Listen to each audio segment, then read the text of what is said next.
is my 1972 Toyota Corolla TE27, and I want to turn it into a daily driver. I bought it back in 2021, sight unseen, from the neighboring province. The car was in rough shape when I got it. It was in project car condition. Needed a lot of work in order to pass an out-of-province inspection to make sure it was safe enough for the streets. It took me about a year to get it running in roadworthy condition. The car hasn't been registered since the early 90s. Since then, it's been sitting, it's moved through a few hands until it came to me. Other than that, I don't really know anything about the history of the car. What I do know about the car is it came with a 1.6 liter 2TG engine, and from what I've heard and read, the 2TG only came in Japanese cars, so it was either swapped or it was built overseas. The previous owner had plans to drag race this car, judging by the modifications he put on it. He converted the fuel system to EFI on an SDS system, probably appropriate for the time, but a little bit old now. ITBs, a racing inline fuel pump, wiring that's so shoddy will burn the car down, and a camshaft that makes this thing chug like a train. The car wouldn't run properly when I first got it, but after a tune, it made about 125 horsepower. There's a lot about this car I love. It has the aggression of an American muscle car with the compactness of a Japanese car. After putting in carpet and fixing the seats, the interior is almost flawless and smells like the 70s. Being a Corolla, I think it's really unique and has a connection with other cars on the road. Some things I like about the car are cool details like the gas cap or the license plate lights. I'm not sure when, but at some point this car got repainted from its original orange color. Maybe I'll repaint it down the road one day, maybe something like a nice green.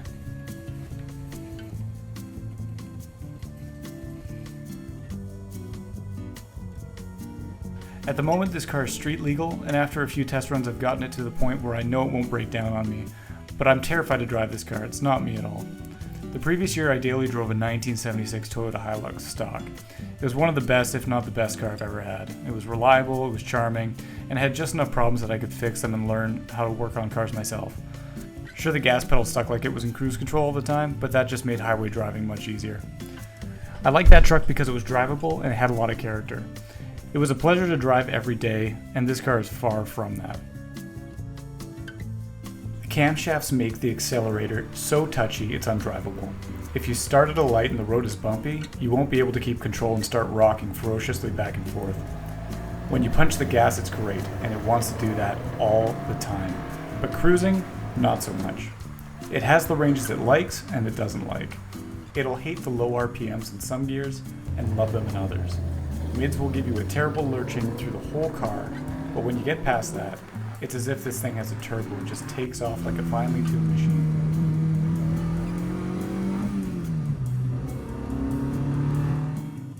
I want to make this car as reliable as Toyota used to make them.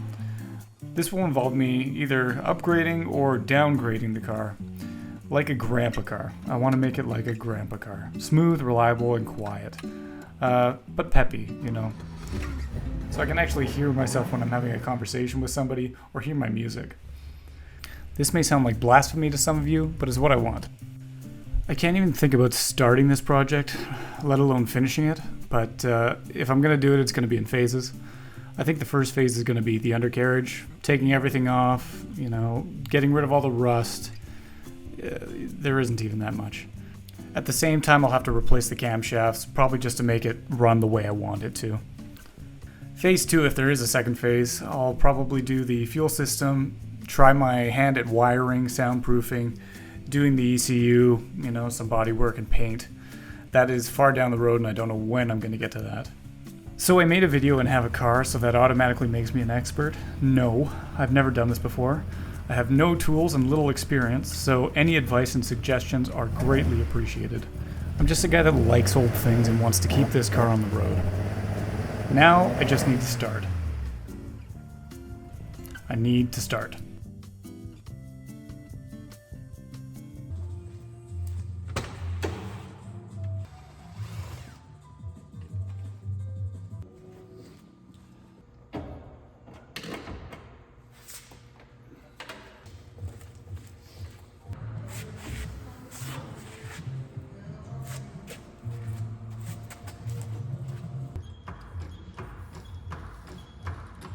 I didn't personally own any jack stands, so I went out and bought these 12-ton ones on sale at Princess Auto. Some videos online told me if you want stability and great clearance, this is the way to go.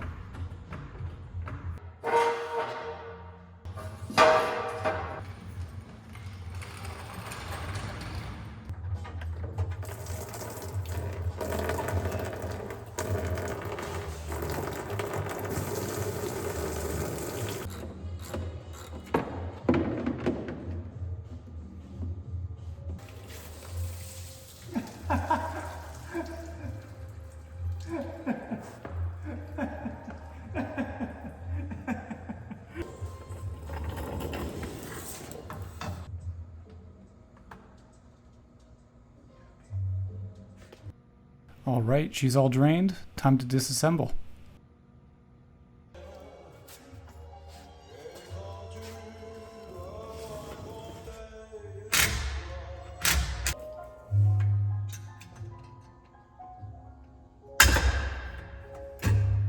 Aha!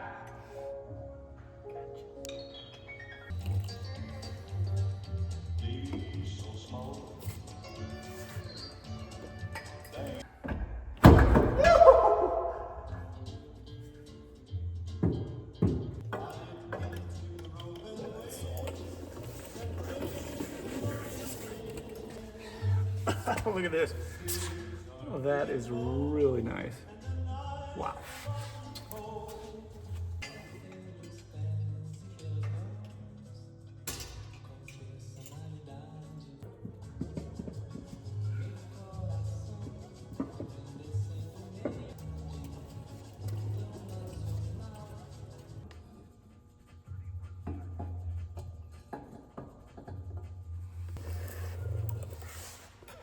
I don't know what this is. The gasket and the gasket sealer, I guess. I'll have to remember that when putting it back on. Remember, I don't know anything.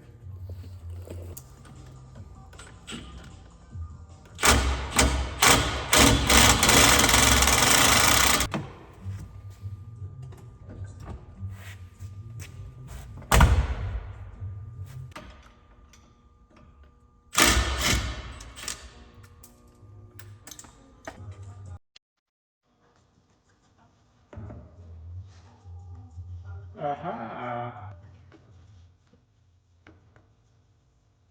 Okay. Whoa. That's cool.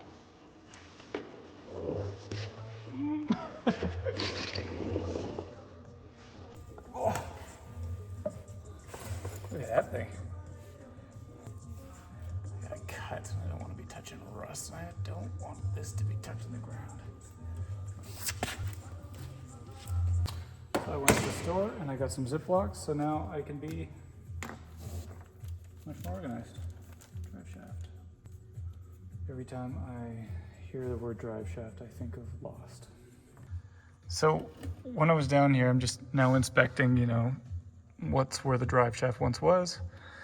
And I keep finding more screws. So if anybody has a solution, is it better for me to go, you know, take these screws out, replace them with bolts? I'm guessing this is holding down the carpet or the console because I see more screws up there. If somebody has a better option, you know, if bolts are the way to go for the console, someone please let me know.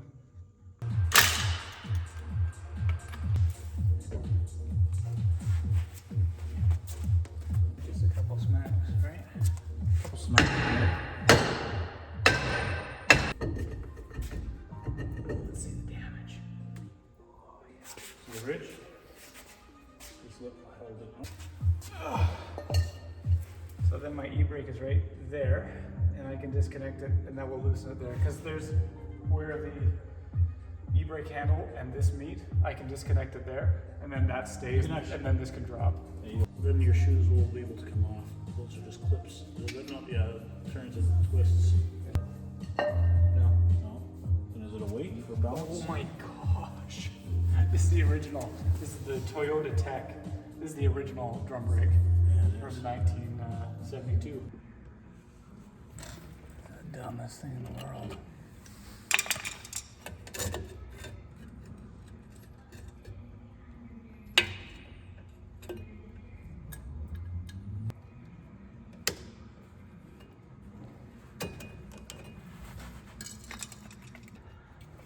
Let's see if that worked.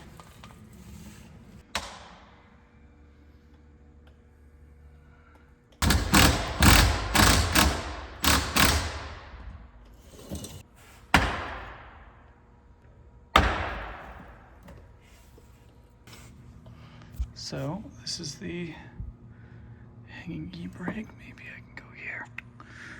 And that's going all the way to the drum. So now when I drop the axle, this will drop with it because it was attached all here. Oh. Attach those mounts, and then it was attached back here where it attaches to the handbrake. Before I dropped the rear axle, I took some shots of the rusty conditions ahead. I'd say for a car that you'd typically find in disrepair, this Corolla is in great condition. Amazingly, none of the bolts were seized. But in this shot, you can see that there's some rust near my rear leaf spring mount, and I'm worried about it. As well, there's a bunch of dry rotted bushings. The ball joints on the front suspension are also all shot. Everything just needs a good overhaul.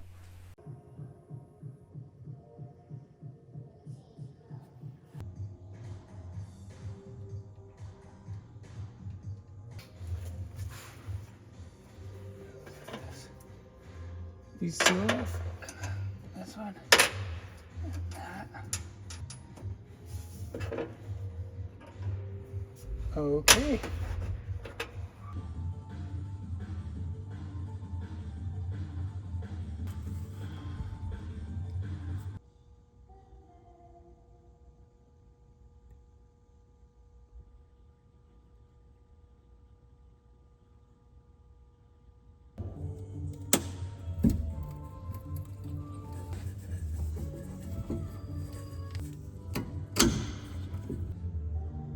Here's the liquid.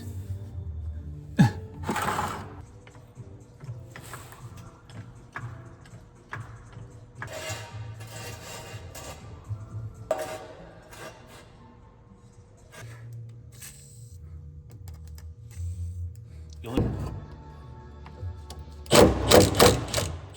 we go. Nice.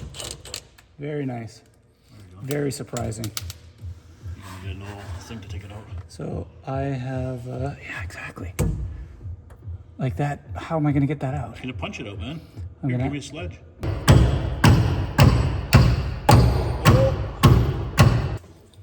Or you can take this one off instead. I can try that too.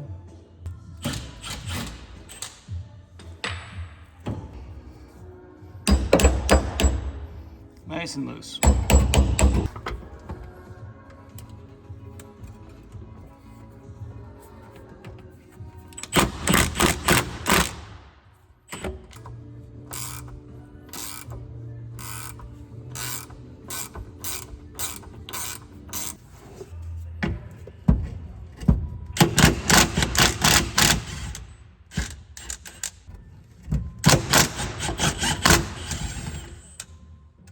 Nice. Not a lot of room, but it's loose. In place. Just spring down on your hand. You don't know what it's gonna do. Here. Oh, good. Okay, everything is off, right? You do double checking. It's these also. I unhooked them, but they also. I think the weight will push them down. Oh, they're hung up? Yeah, they'll come down with all the weight. Yeah. Let's see what happens. Springs away from your jack. Or your blue jacks. Oh, there it is. It's not on there. Maybe give the back a little smack. Hey!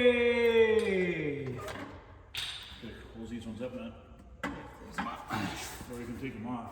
How do you close them? See if you can go lower. I cannot. Take these Here, you know what we're gonna do? I'm gonna push it this way and it's gonna tilt. And tilt this whole thing. Exactly. Yeah. 1, 2, 3. There we go. Hey!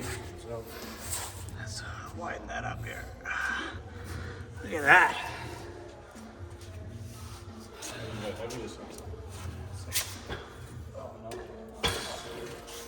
Look at that. Wow. It's like it spins the tires. It's like a go-kart, man. That thing's so small. That's a little victory right there. Yep. You know, soon.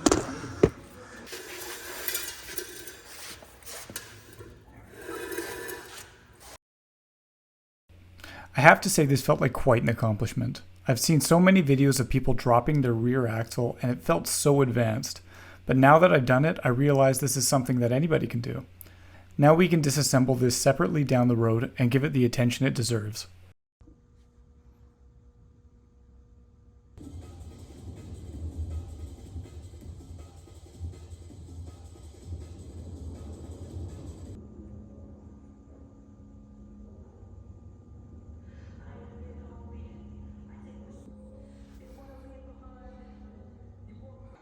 All right, so we can take a look underneath, get on the creeper. And let's take a look underneath here. That's my rear shock, my gas drain. And hopefully this is staying. There we go. I'm not sure what this is for. I think it's for the bumper that hits my differential, but I don't know what this is. Why is this here? This is the brake line that I had to cut because I started twisting it right here and it started twisting the actual line and I didn't want it to snap because I do not want to be replacing these at the moment. They definitely going to have to be. They're very rusty. So it just depends when I'm going to do that. I need to stick to the schedule and it's something I want to stay away from right now. Those are my gas lines. 3 lines. I know one's a return, one's a supply, one's a return. I don't know what the other one is at the moment. But I was planning on putting the battery in the trunk, so I will have to pop another hole in here. And if I'm going to run new lines, either run them through those holes or run them somewhere else.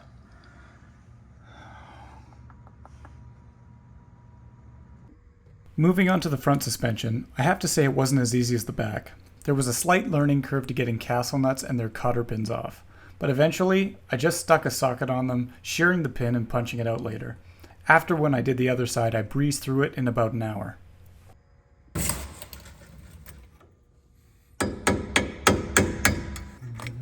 Whoa, that's nice.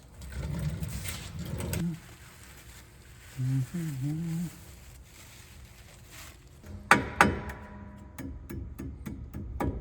going to wreck something.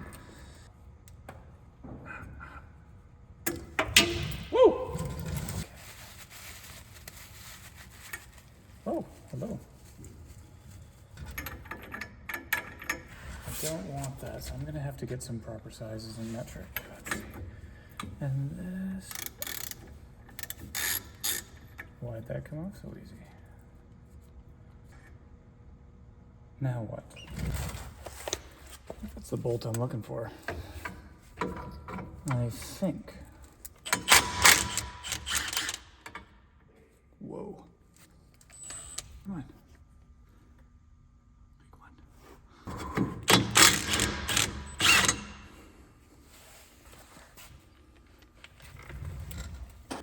That's this whole thing. Oh, what am I doing?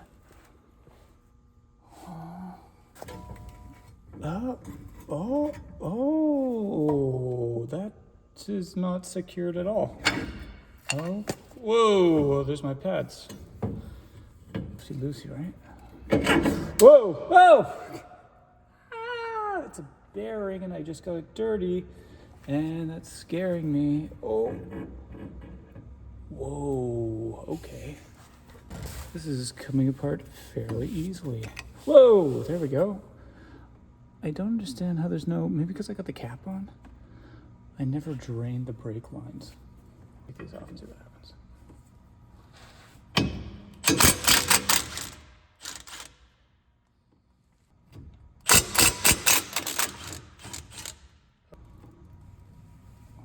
Okay. Beautiful. That can be reused. That's very nice. So these look like somebody replaced them recently. Let's see if I can get on there. They don't look old, so I think everything's been done and this grease doesn't look old, or maybe old grease looks like that, I don't know. So is there a way I need to store these? Can I touch them with my fingers? They're gonna get dirty? Somebody let me know.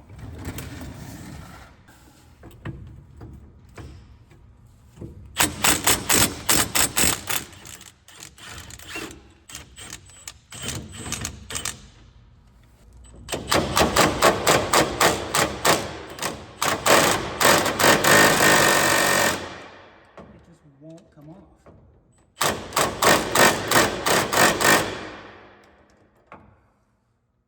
It is stuck.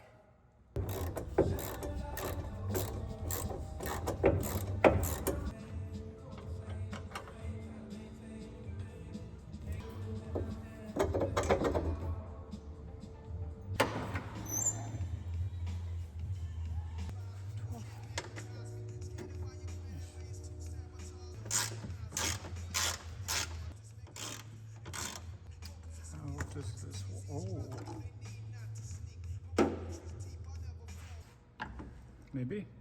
Maybe.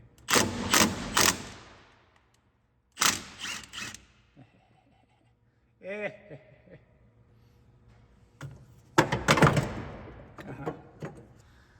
getting a little messy around here.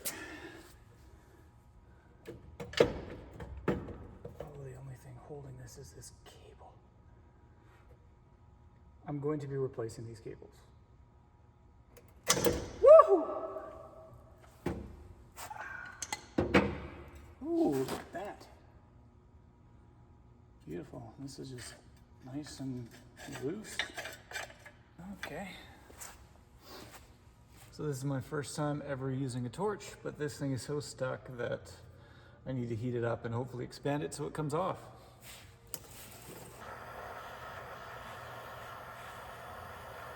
That's off, right? Yeah? Oh my gosh, yes. I am very happy that worked. Oh, maybe this was some type of self-sealing. Let's see. Look at that. Plastic. So maybe this thing seals itself on when you... I don't know what the kind of nut's called. I'll find out. That's what it was. Must be. Whoop. There. There we go. Aha! Gotcha. Gotcha. Okay, I went and picked up this ball joint puller, and hopefully it's gonna work. It's just a cheap one, but let's see if it does the job. Is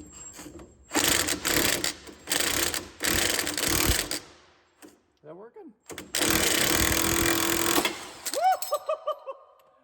It worked! That was nuts. Is this thing broken? Okay, nice.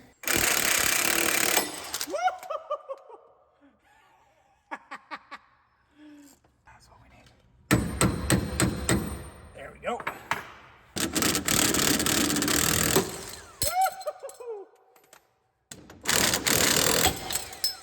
Nice.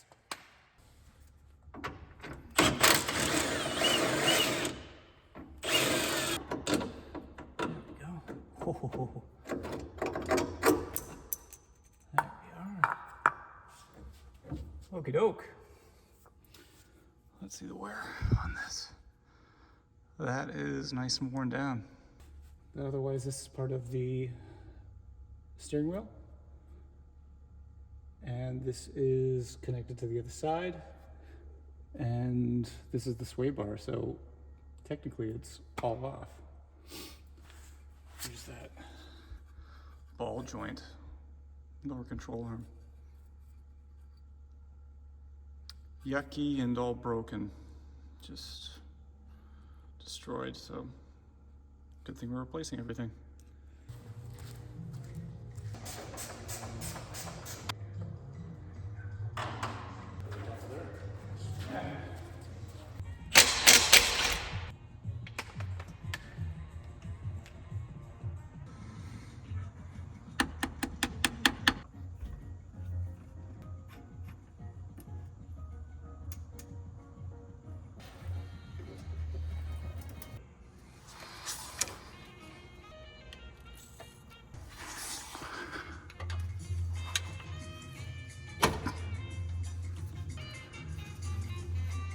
Oh, that's...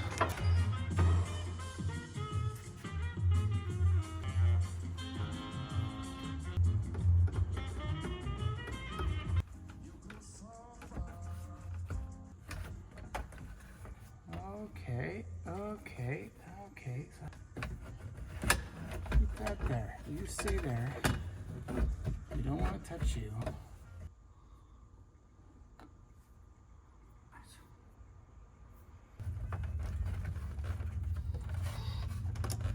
Don't break anything, please.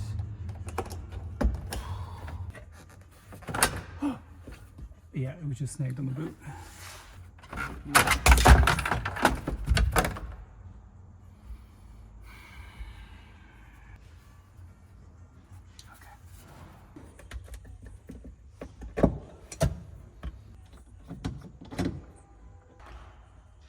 Actually, I wonder if these are the screws that went through the body that I saw underneath. I'm guessing I can't find another one of these. You'll have to know because it'll only go in one way. Oh, that's It only right. comes out new. Well, because I want to get the transmission down, right? So, whoa, okay. That saves me time. That's awesome. This is straight, It only two goes in one sides, way. and only goes in one way. That's in there. Good. Perfect.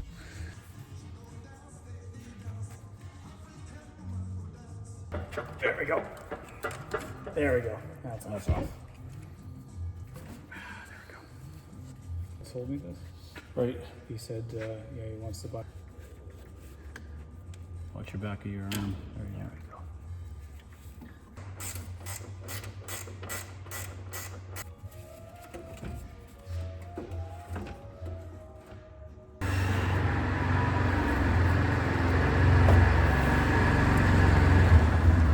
Except for There we go.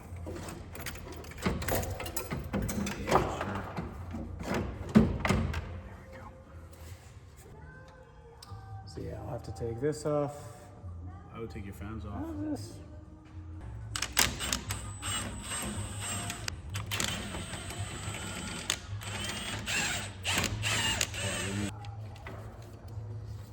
Just like that.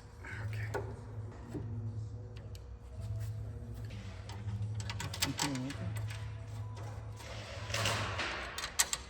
That doesn't go.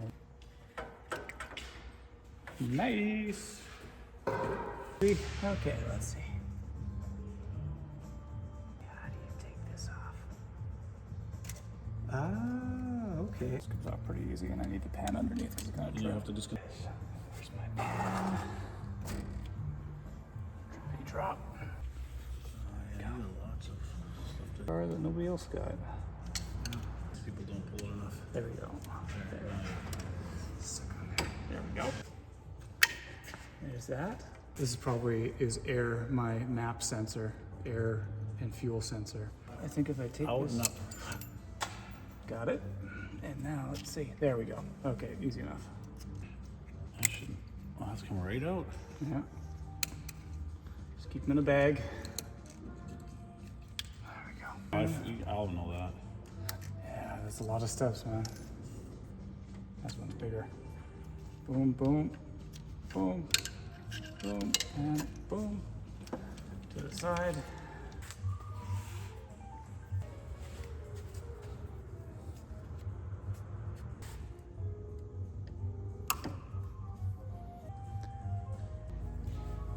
Should come right off, yeah.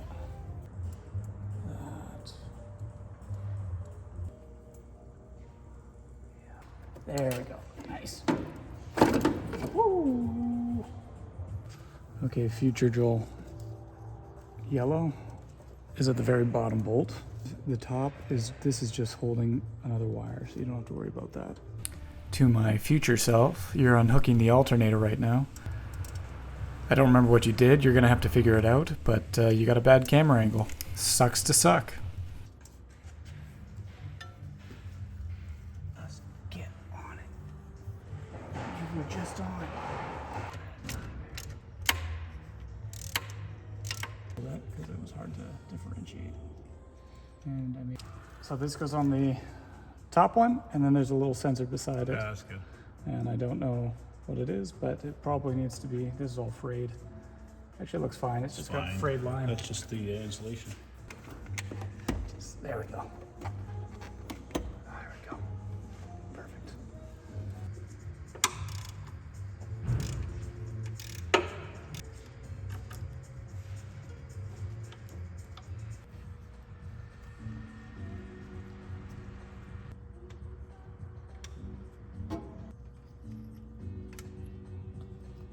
Oh.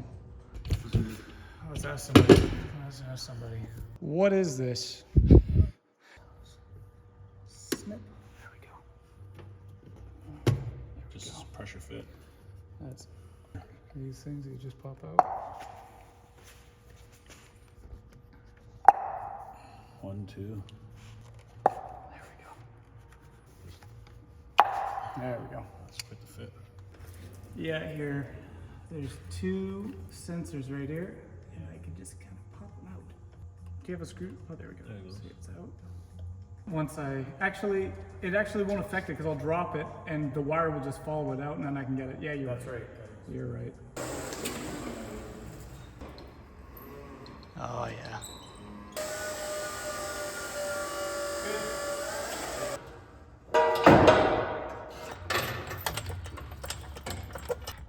I just want them to. You're lifting it up now.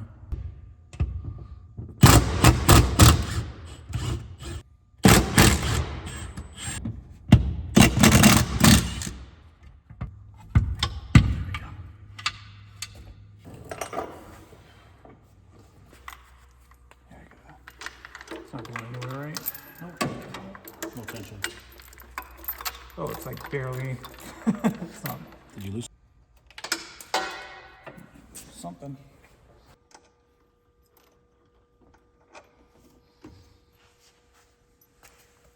Straight, turn a little bit. With your fork, yeah. Fork up, fork up, fork up. Okay, there. Maybe now.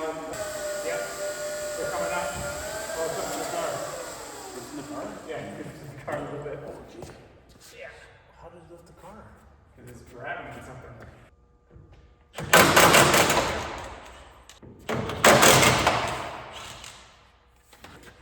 Is that 1 second?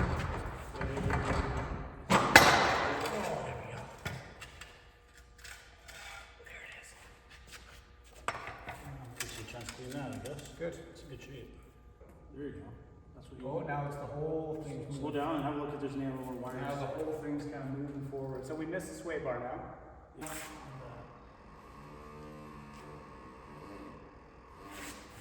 Yeah, you're still good. You're loose. I'm gonna go forward just a little I bit. just don't want, yeah, now, up, up, up. Yeah, So, yeah. I'll press that chain now.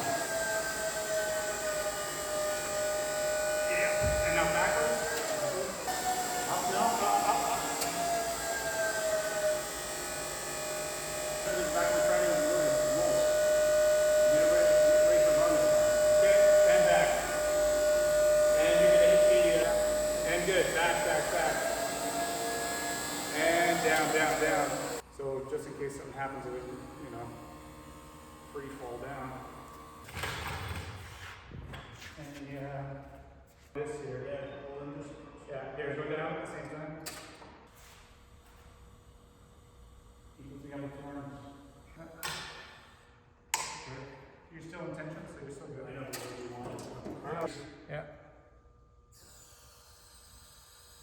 How's it looking? keep going. It's not tipping. I'm off. Yep, you're good. You need to get a hook on.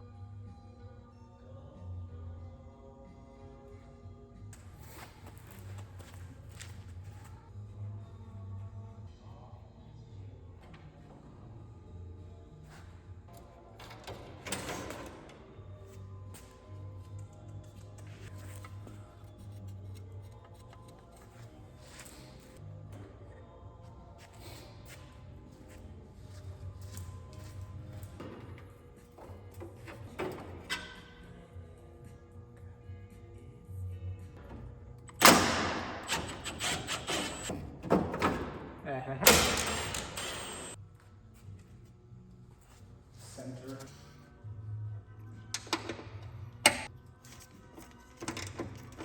That's when you know it put back together. So like,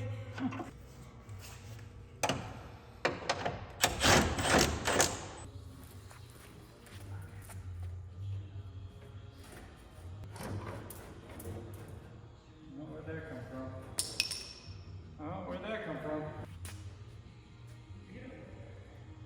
Noise. I don't know if you can see this.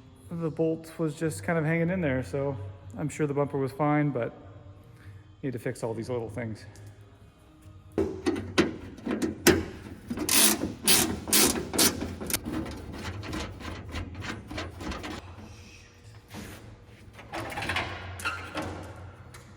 It's off, but I forgot to take these out.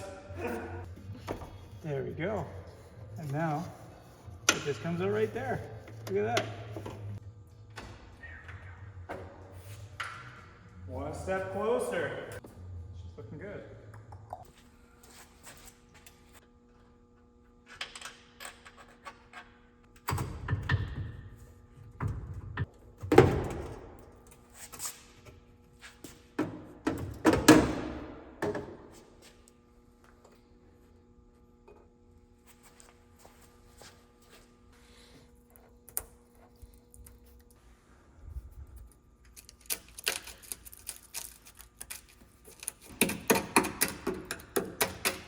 Oh, there she is. Oh no.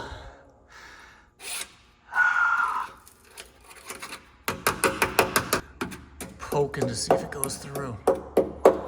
It's okay around the mount.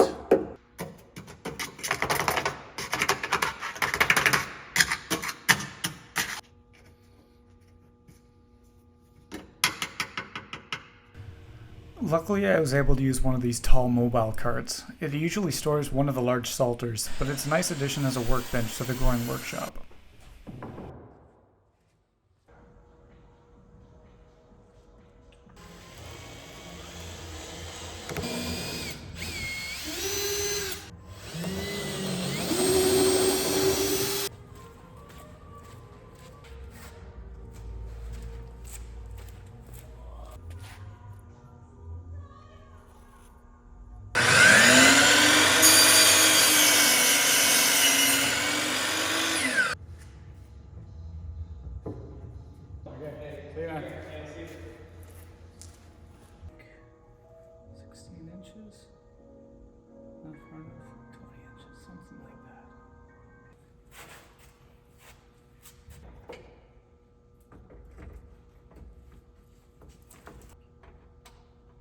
Come on, redo.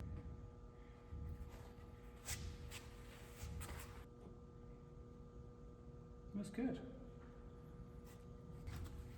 So when I did this, I did 8 feet and I did 16 inches here, which if you look down the side gives me a lot of clearance. And I just centered up the bolts and I made a mistake. I accidentally cut it incorrectly. So, you know, measure twice, cut once. It's not exactly flush on the body here. These mounts are a little funky, but maybe when I tighten them down, they'll move around. But it looks like it's doing the trick. Maybe get some shims in there or something, but for the moment, it looks fine.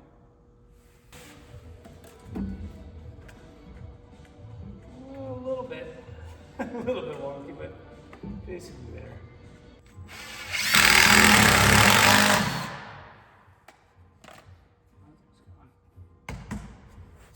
Well, yeah, I'm going to flip the beam going that way. That makes more sense to me. I'm going to do that.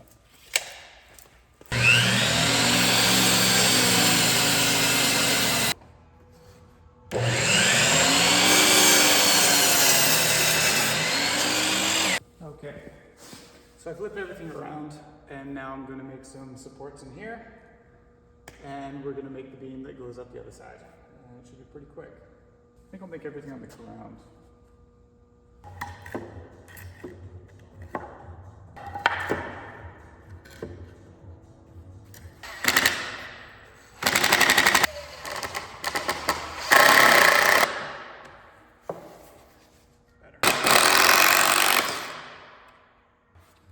Go. So I need to make sure that the beam's going to be here and the other one needs to go up, and you know it needs to be high enough to support the car and be higher than the roof so it doesn't do anything. So it doesn't need to be too long, but I'll look at my template.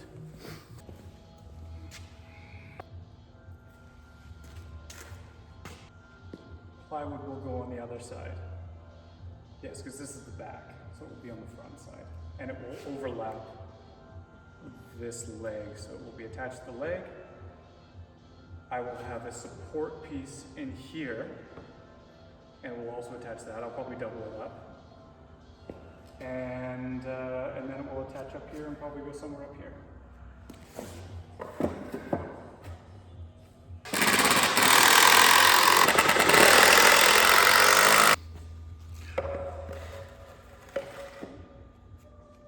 I have to buy some Simpson strong tie plates.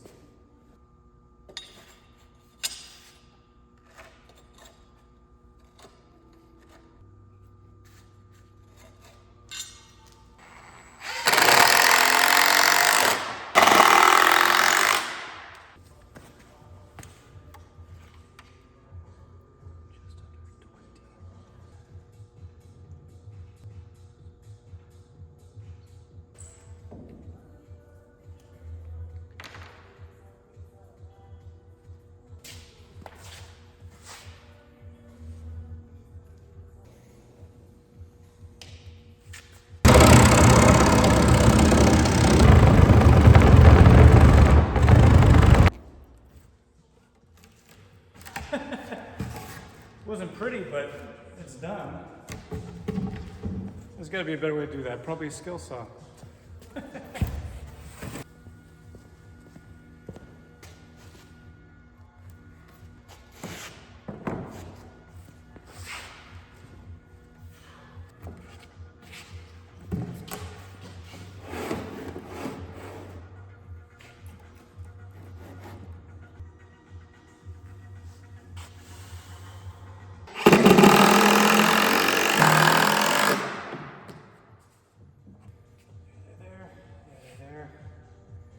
Here, there, radius. Cool. Let's get them together. So for the front, it's a little bit of a funny mounting situation. The back is pretty easy because I can use the bumper mount, but in the front here, I don't have that. The bumper mount is actually within here. And I've seen some people do things online where they, put something in the middle or bridge this gap. But I think the best way is these two bolts go into my structure right in the front. So if I build this out, 1 2x4 and then 2 2x4 and then come out this way, I can bridge to this beam with an L bracket. So I think that's the best way to go, but I'm gonna have to get some big bolts that fit into these slots.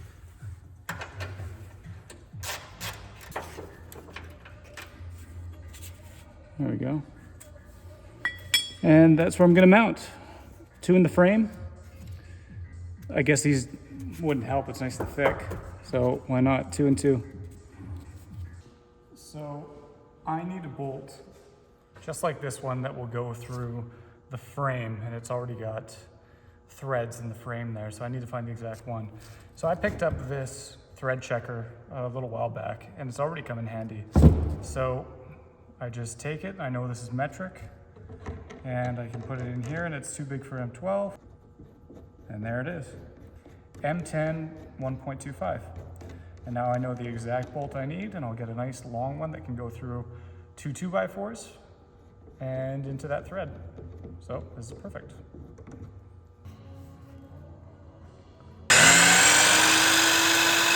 We'll also show it. So now it's on a bit of an angle. Hopefully that's fine.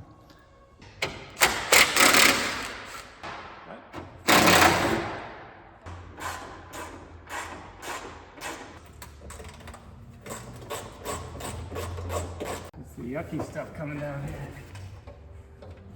Okay. Beautiful. So from what it looks like, things have been repaired in here. It's already all coated up. I think the previous owner did this. A little bit yucky, but these have to come off anyways, so it'll make it easier to access the brake lines and things like that. So I'll shop blast it all. So I was planning on putting 2 L brackets on either side of this 2x4, but in the end it was so finicky, I just decided to put 1 L bracket straight onto the body and onto the straightening plate. That's what these tests are for. Okay, now we'll tighten up, push on there, push on the block, and it will be fastened all the way in. And then we can put our beam in. We can even bend this a little bit. We can put our beam right across. Hooray! Something that works. After I got these mounts on, I started making the front end jig. It was exactly the same as the back, so I won't show those parts. But we did end up taking off some more dead weight, like the doors and the trunk lid. Wiggle it, perfect. We're doing it. Get it? Yeah. You got it? Yeah.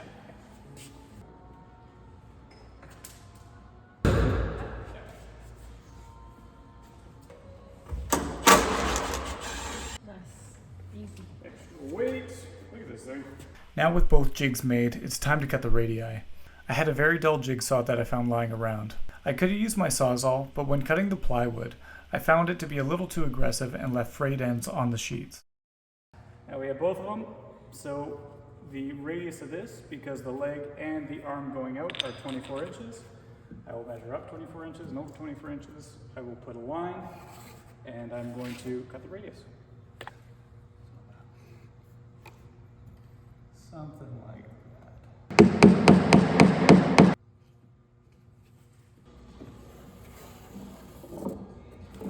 That doesn't look like it's the most accurate thing in the world.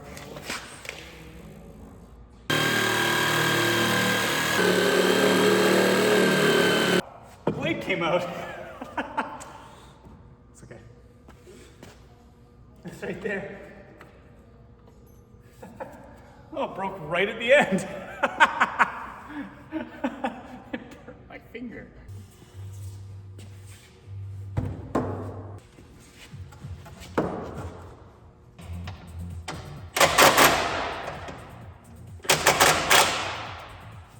Solid. Hopefully. So that aligns with that. It's gonna start twisting the body. And it's quite heavy, this thing. Actually, you know what? Hey, put some pieces of wood underneath. Just don't drop it. I'll go. No. Perfect. There we go. See? Now we can tighten these. So we didn't have this here before. I got to tighten it down, but there was just room for one more nut that went through here. It was the hole in the back here is a little bit smaller than the other one, so we couldn't fit anything through, but I just took a drill, fit it through, and we got one extra support in here, and it makes me feel a lot better because over on this side, we saw before that this is a little rusty, not on the bracket, but around it, and it just makes me feel better about, you know, anything moving around. So yeah, a little more support.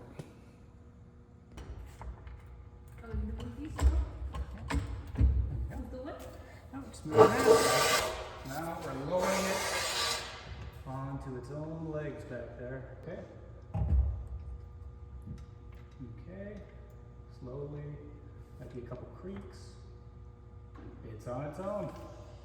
Not having any woodworking experience, I think this was a big success. I got a lot of inspiration and guidance from the Brad Builds YouTube channel. He passed on a bunch of knowledge and insight. Go check him out. This Corolla doesn't know the trauma it's about to go through. It took a long time to get to this point, and now there's only one thing left to do.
most level, but it's workable.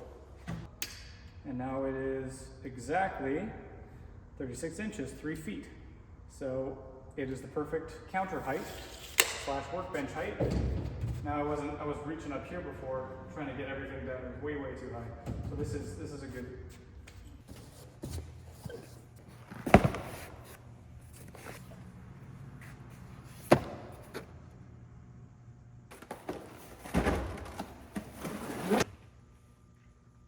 How is this gonna be?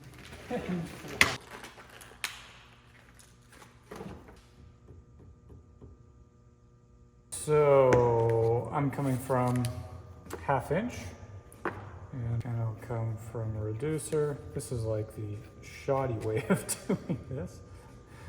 Essentially, I'll go from reducer, and I needed a nipple, and from the nipple, I'm going to go to, this, and then at the bottom of this will be my first trap. The piping will run up, it'll run down, it'll come to this next water trap, and from there I will go back out and up to air filter, water filter, and that'll take out the excess. So will 2 loops be enough? And now I can always add more later, but right now, I only have so many of these. Order, and there will be one attached on there, and the tube will hook in there, and then I need to get to a 1/2 inch. So I have a 3/8 nipple, and then I have a bushing here, and I'm gonna put the Teflon tape on all these so nothing leaks, and then that nipple fits in there. Cool. And I think that's how it's going to work.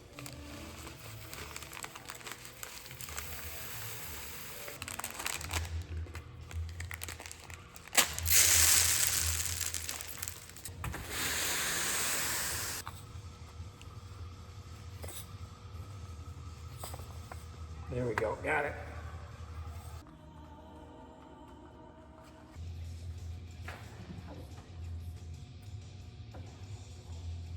Is that it?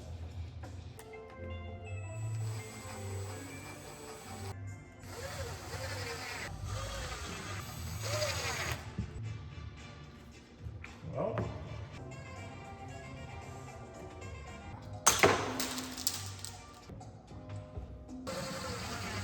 so that's essentially it.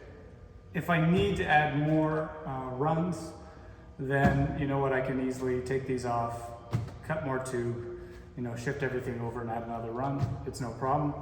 I got it on a really light plywood, so I can just put it right on the wall and drill it in. But for the most part, I could test to see if it leaks.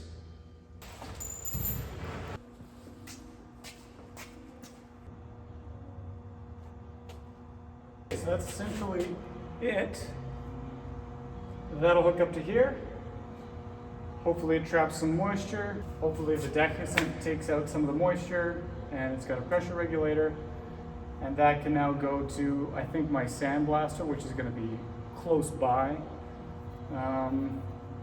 Or I can run a line all the way to a sandblaster over there, if I have the room. I'm afraid of blowing something up here.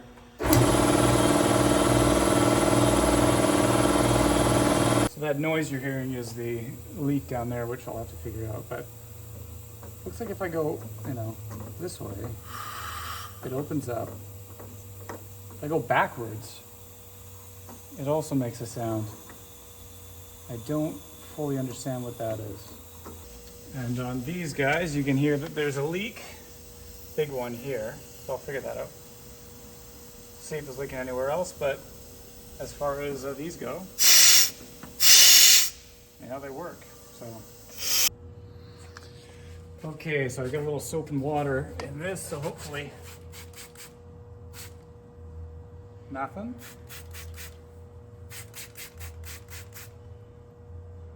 Nothing. All right, so I re-Tefloned it. More layers this time, 2 or 3.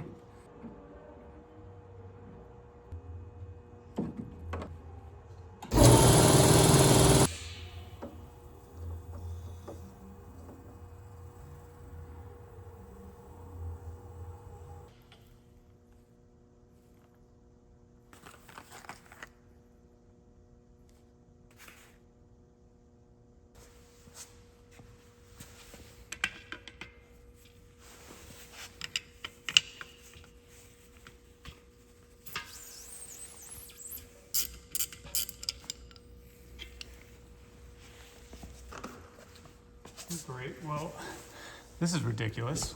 This said on the package that it was 3/8, and this said on the package it's 3/8. And when I go together, they don't fit. I probably picked up the wrong thing. Okay, so now I have the correct couplers, M-type.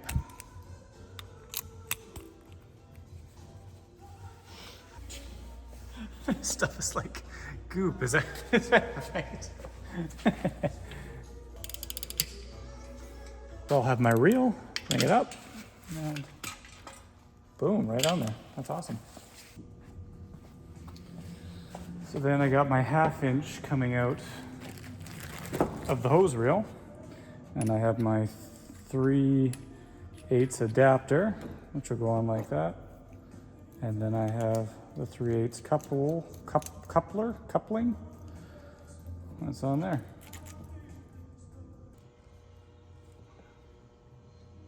Test.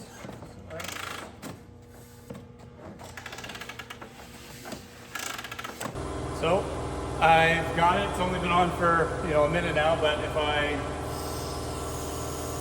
air's getting to it, which is great. Looks like it's building pressure. Freaks me out, but let's see if this does anything. There we go. That is great.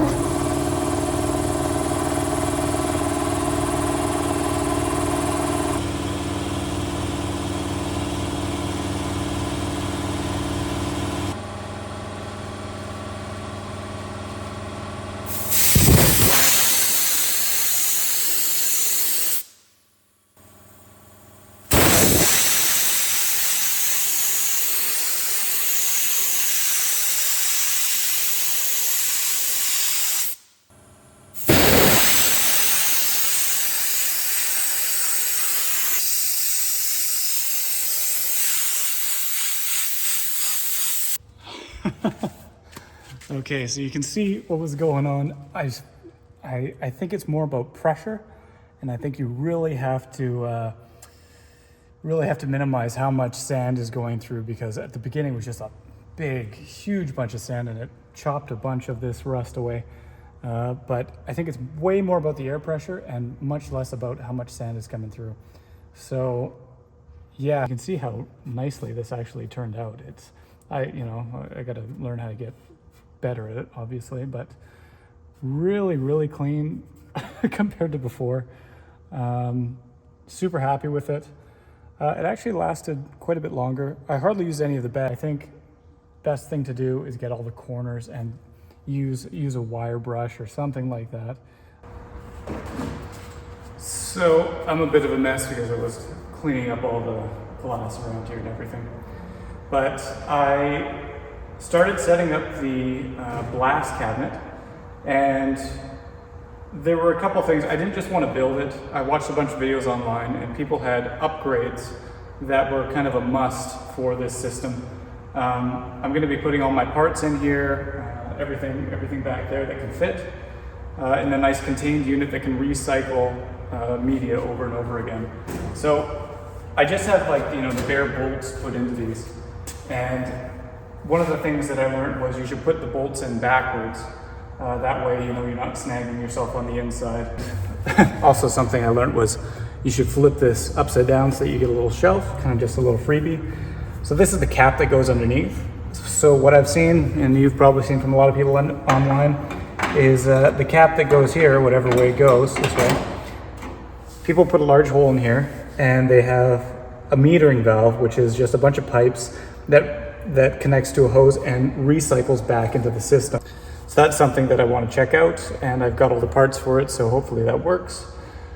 Something I also want to do is, because this is these are very large holes, if there is anything too rusty, maybe not on this project because there's not too much crazy rust, but in the future, if I have something crazy rusty, the rust can fall through here and get caught in the system and clog it up. So this just lifts up, and I bought a mesh screen, very fine, that can fit right in here and just be sandwiched in. So I think that's a great addition.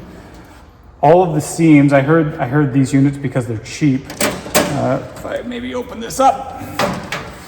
All of the seams I'm going to seal with polyurethane, just so that nothing leaks out and it's airtight. For the top of the unit, the mods that I had for this was the vacuum system. So everyone online said to get one of these. So here, let's see.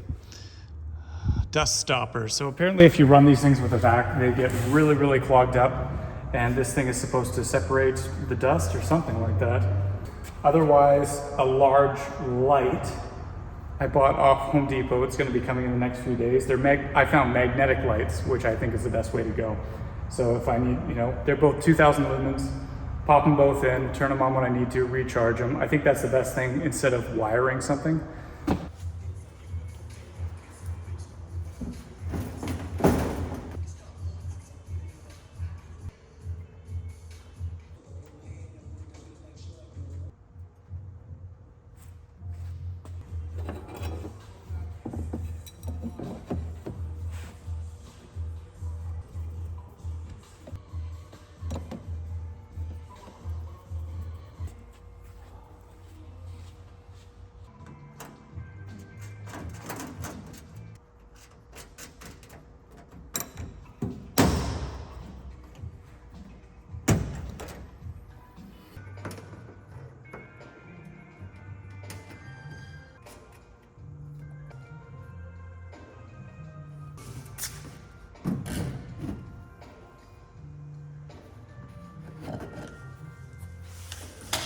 So I said I was going to go with a magnetic system, so I don't need this, but I need to plug up these holes somehow, so.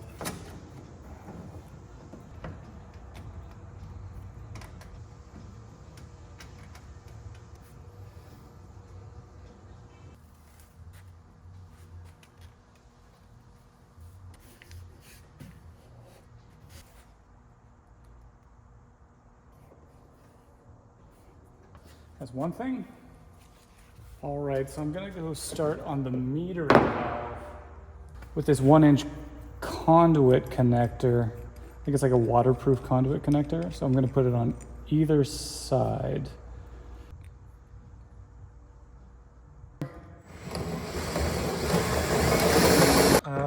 Made a hole, kind of terrible, but it fits right in there.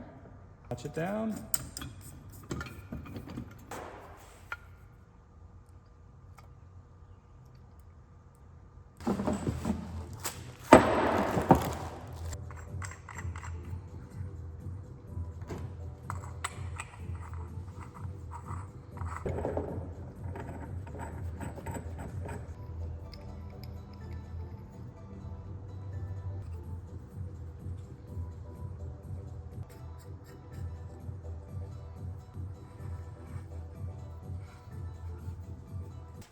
So this essentially is the metering valve.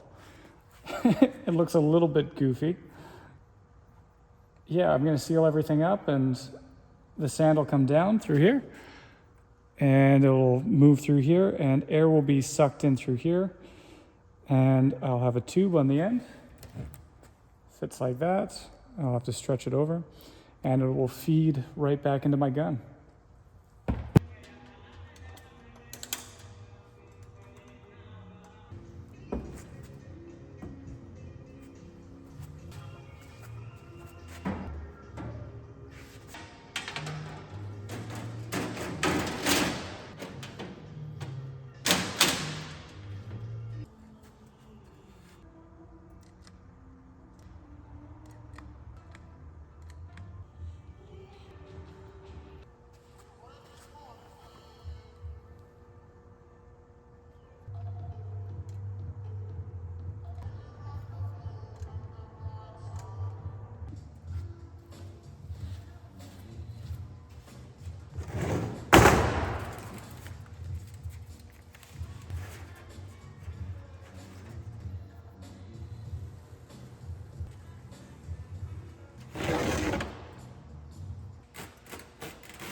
fits in, and the grommet. Ugh. Let's see. Because that fits in there, perfect. And then this goes through. So we'll see how much. Maybe here. So probably need, you know. That's a big tube. So it's like, how much am I gonna need? Probably gonna need, you know, that much. Let's lube her up.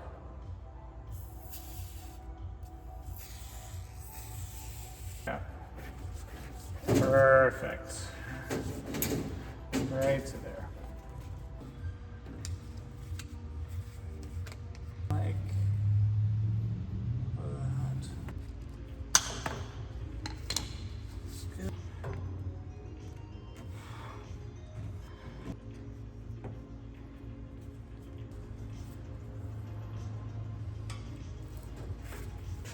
But this little cap comes off and this fits perfectly in there. So I can have this right here. My vacuum will go into there and suck out all of the debris.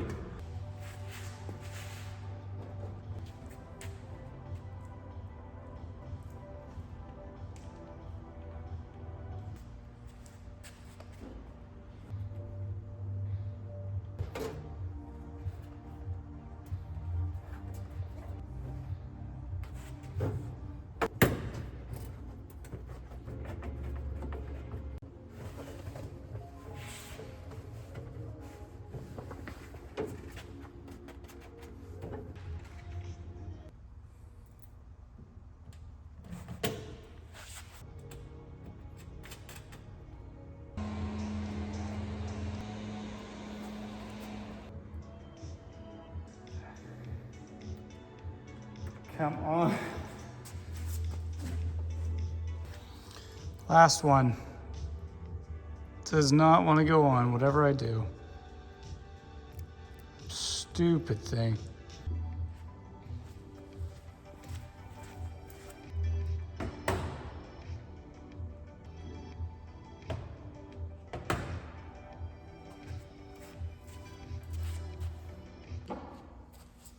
So let's use this as a prop here, a little test. Nice and see-through here, let's see. So it looks like I can see what I'm doing. Clean, clean, clean, clean, clean, clean. Then we got a quick connect. We're just gonna do an air test for now.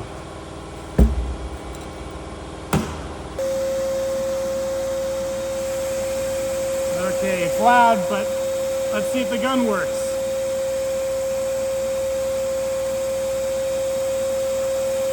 Oh, it blew the hose right off. Oh my goodness. So this thing's totally smooth. The hose just came right off. It just slipped right off. There's no way to put it on. So I'm gonna go have to get a barbed fitting for a 1/4 inch. This is so stupid.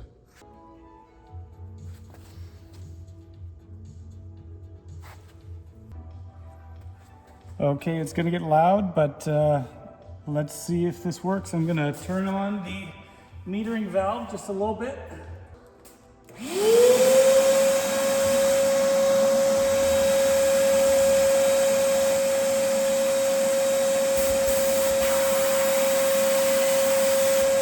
No way.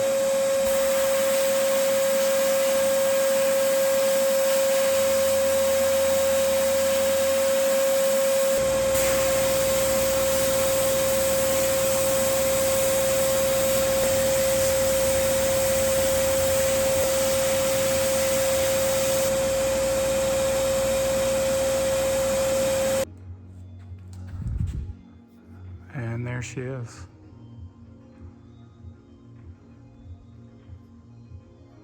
Let's see if I can get the other one for comparison.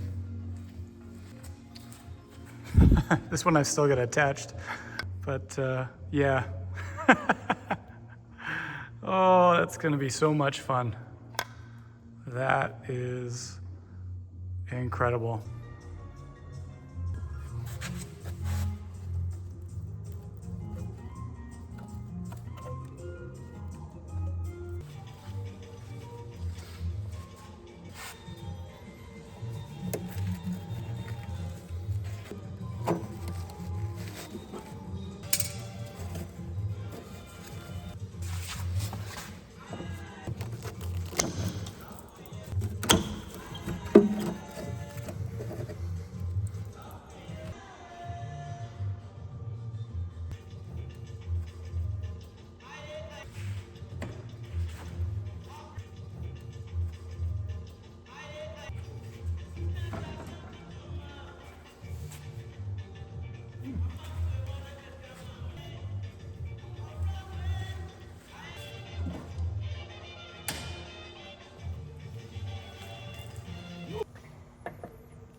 I was wrenching on this thing for quite a while until I realized that I just had to take out the brake hose clips and it popped right out. Come off, you frick.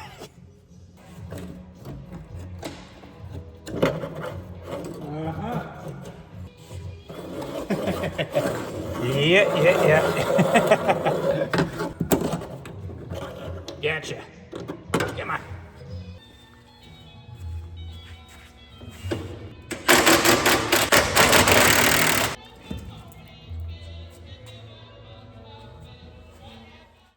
The very act of taking on this restoration project comes with a certain level of self-confidence. Taking some nuts and bolts off is one thing. It's the wires that scare me. I don't understand wires, never have, and it's truly one of the only things that scares me from actually getting this project finished. Restoring the undercarriage for the most part means cleaning up the engine bay while the engine is out. But I didn't want to have to touch any of the wires. I stood here for a long time just staring. If I take this apart, it may never come back together. Or I'll have to actually get somebody that knows what they're doing to get involved. But I didn't want to have to do this at this phase of the project. I'll take it one step at a time and try to keep everything in one piece. Some of these recording sessions are for entertainment value, but this one's definitely for looking back in the future and seeing where everything needs to go.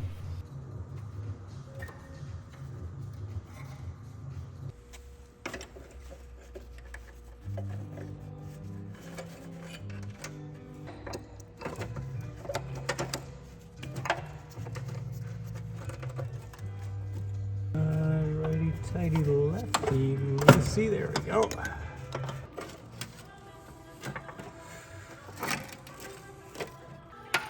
Okay, we're moving.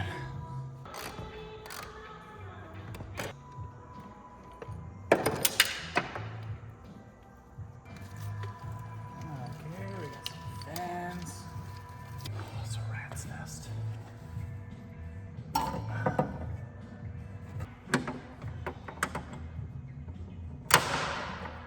Well, there that goes.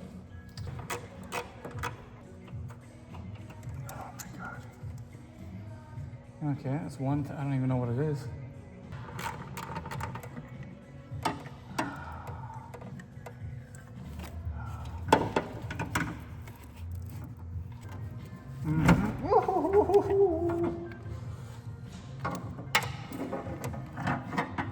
This car will never get back together. Okay. Everything. Oh my God. How is this car getting back together? It's all one big rat's nest that I can move around now, which is good. Now I just need to get it out of the way so I can sandblast and paint and stuff like that. Maybe I can just wrap it all.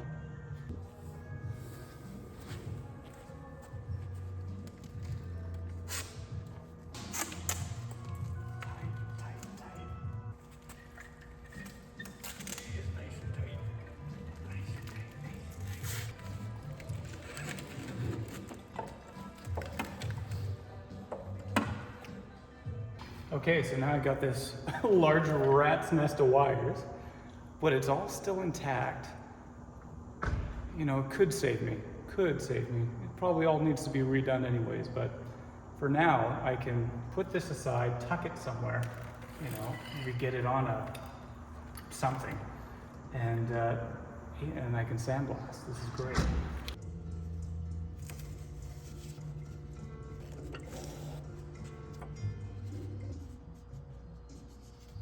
And this is to the brake master cylinder.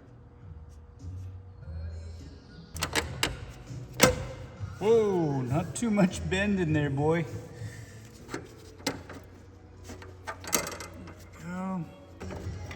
There we go.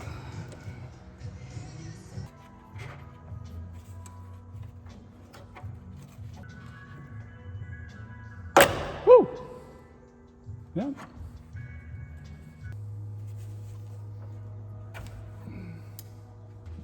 Surprised these came out all rusted.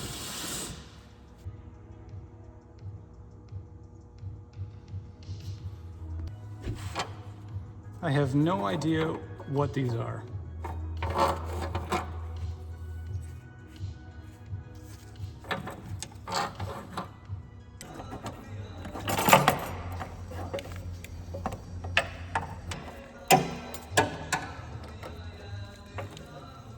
Nice.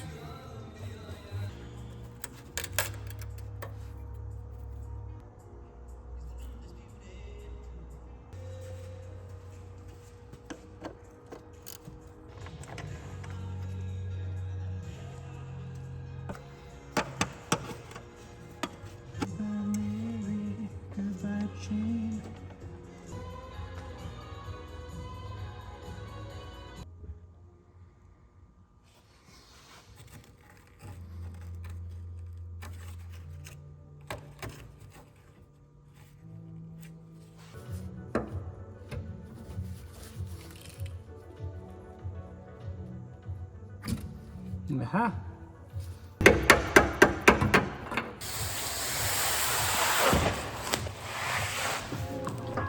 I found this car canopy sitting in the warehouse that nobody was using, and figured if I taped some poly to the perimeter, it'd be perfect for containing dust and debris from getting into the rest of the space.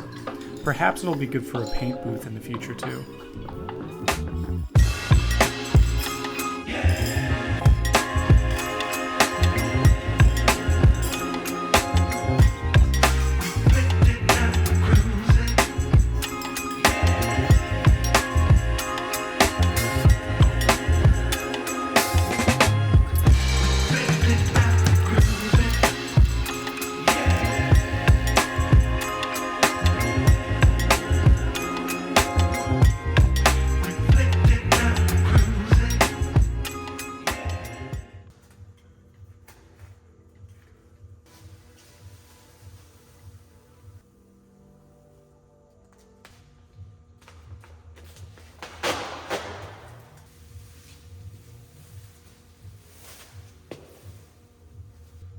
Is this stupid? So, it's not great, but it's done. I should have used more of this, 8-foot poly, but I couldn't find it at the store, and I only had so much here. So I found this kind of furniture wrap, and I just went for it. Not the best, but you know what? For blasting and keeping debris and dust in here, not even so much, most of the debris. That's what I want to keep in here. Yeah, I hope it's okay. We'll test it and see what happens, but this is where it starts. But for painting, I think I'll need to go get another large roll of poly and make sure it actually is all taped up, and then use the fans that I have to get proper ventilation and no dust contaminants in here. But for now, I think it's fine.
That's where it stopped. Now I gotta shake it.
Holy smokes. So the sandblaster keeps getting clogged, and I think there is some moisture in it. There's decusant. The decusant is turning purple, which means that there's water in it. I checked both the traps. There was a little bit of water in there, so I think some of it's getting to the sandblaster and it's getting clogged up in the bottom. I watched a couple videos and said that it, bunches up at the bottom. I've shaken it, everything. For the most part, I've got a lot of these intricate areas. I need to go a little bit more on this. A lot of this is getting pretty clean. So I think I'm gonna start on the grinder and see how that goes. And yeah.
So I was getting pretty fed up with having to shake my sandblaster over and over again. So I decided to upgrade with more loops and a new decusant dryer from Princess Auto. I also dried out all the beads and they turned from pink to a nice blue. After this, I have to admit it was working a lot better. I was using 3060 grit crushed glass for most of the blasting and it did a great job. I accidentally bought 2030 grit, which was more coarse. You'd think it'd do a better job removing rust and paint, but actually the finer grit was quicker and it hurt much less on the hands from ricocheting back at you. The coarser grit didn't get clogged as much at the bottom of the pot, but it did get clogged more in the handle. All you had to do was stick a screwdriver down the handle and it would come unclogged.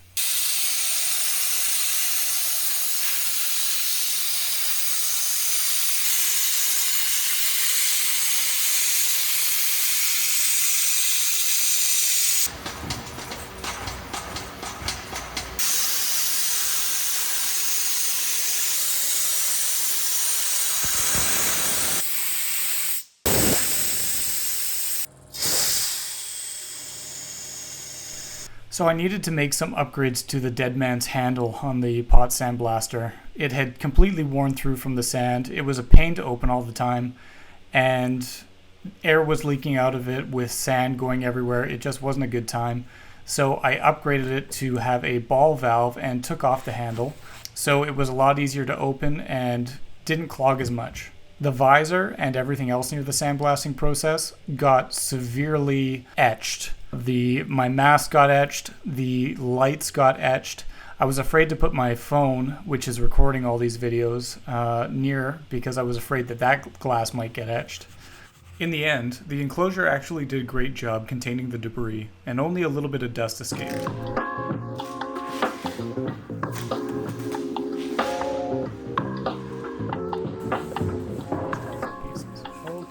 So the plan is to cut out all the bad stuff. So I'm thinking, since it seems to be rusting right in down in here, I will do the best I can to make some straight lines, maybe cut here and straight up this way and see how far back this goes. But whatever I do, I want it to be straight lines. I want to try to stay away from these curved parts if I can.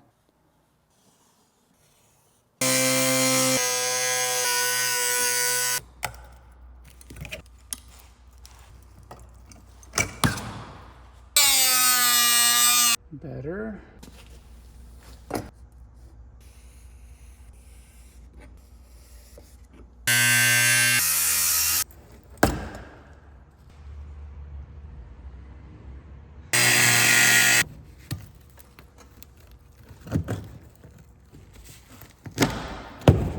There we go.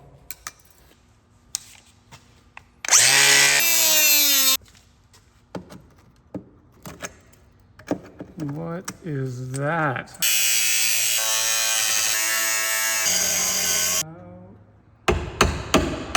Yeah. Aha.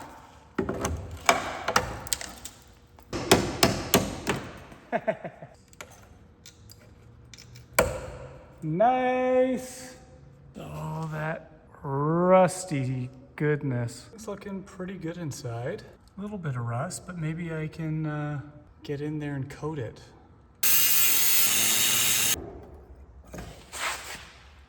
Oh yeah, that's good.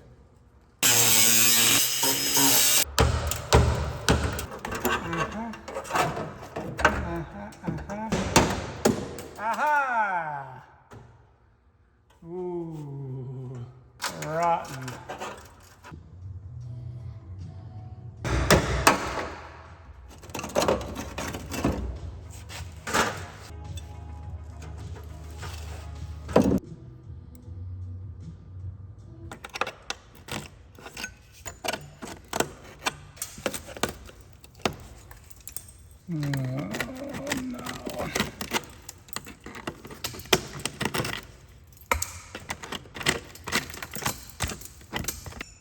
Well, that's a bummer. So there was the little holes right here, and sure enough, I cut it open and everything behind it is just rotten. I don't think it's gonna change the integrity of the structure of these mounting points, but you know, does it creep around after that? I think for now I'll just fix the structure and I'm good to go.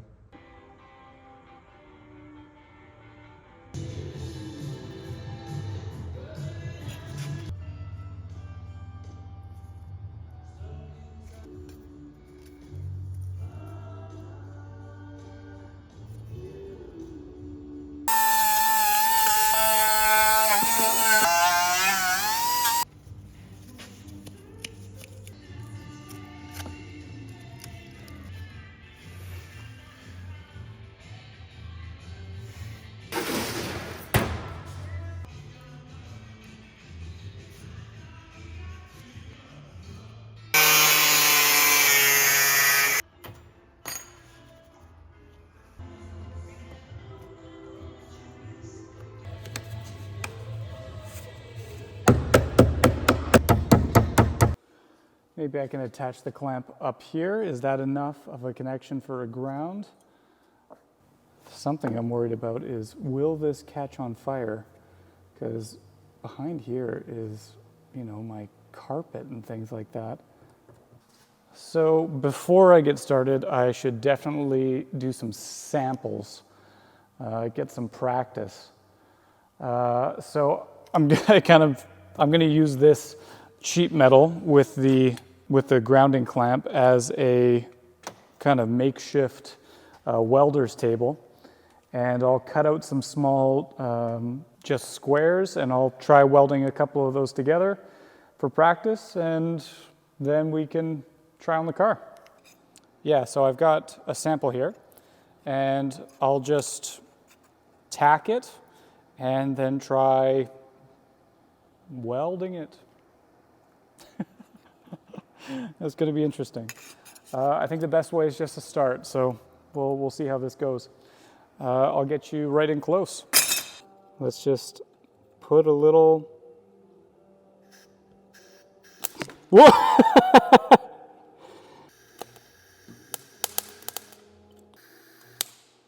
that's so cool. Okay. So super interesting. I want to hold it and see what happens here.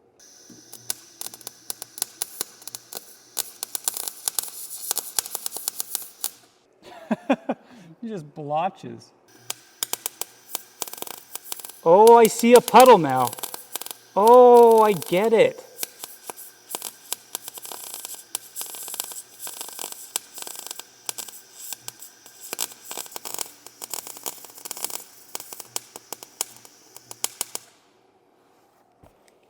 Oh, this makes sense now. Okay. Okay. Oh, you watch so many videos and it's like, oh, you got to move the puddle and you got to rotate it like this and you got to do such and such and such. Nothing makes sense until you do it for the first time. And it's like, why isn't this? I was like, oh, I see the puddle forming. I can go this way. And I've seen people go little motion, going. I also see that I can see what's gone through and what blows through. So yeah, tons and tons of heat, and it gets hotter and hotter and hotter, and I don't know. So yeah, this is hot. So it starts, puddle goes, and it's moving, but then it gets super hot, and right over here, it blows out. So, from the videos I've been watching, you got to go slow, you got to go on different sides. You start here, do a little bit, start there, do a little bit. Keep practicing.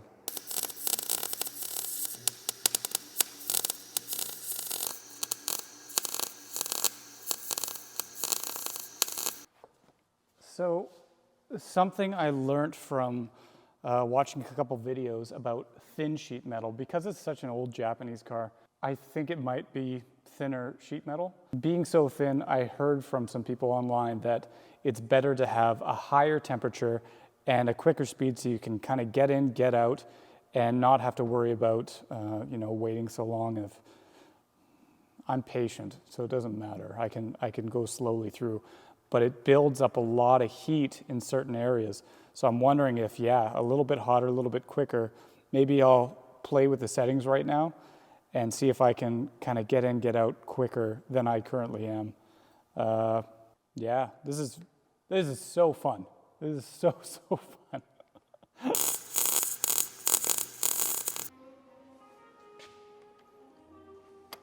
Okay, let's test it out. Okay, well, I got a finger really close, but what can you do? Little tack.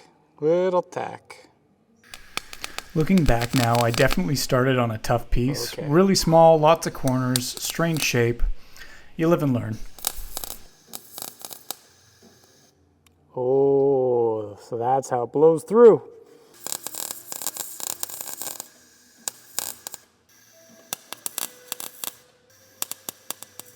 So that's it. It is a lot different than fresh metal that we had on the samples. I just touched the old sheet metal and it melted like butter. It was so crazy.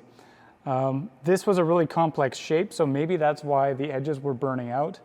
And maybe it was heating in funny places, I don't know. The other ones are a lot simpler. All I can say is it felt like the wire was coming out and it would hit, and then it wouldn't melt. It wouldn't transfer the heat. It kind of felt like it was bending. It was nothing like the sample templates I had.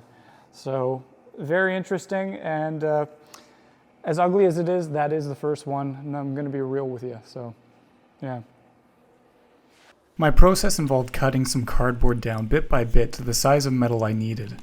I saw some people online using paper for their templates, and I'll probably do the same in the future. Something like that. The cardboard was too bulky.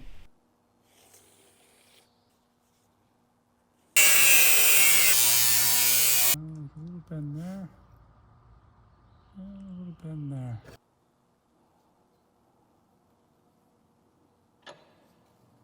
Just ever so slightly of a bend. Oh, that's not that's not exactly straight.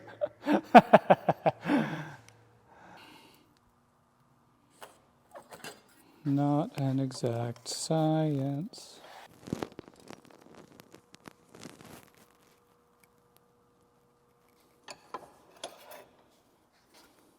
Okay, that worked. Uh-huh. That kind of works. And I think I could just hammer the rest in place. She's in place.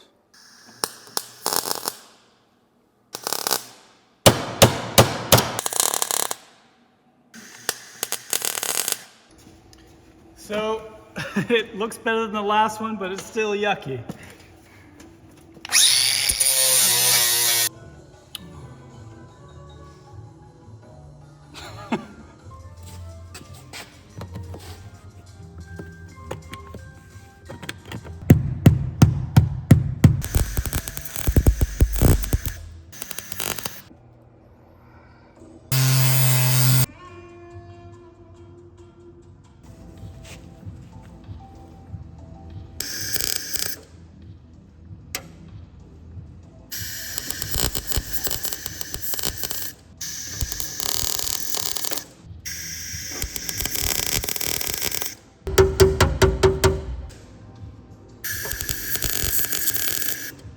Oh no!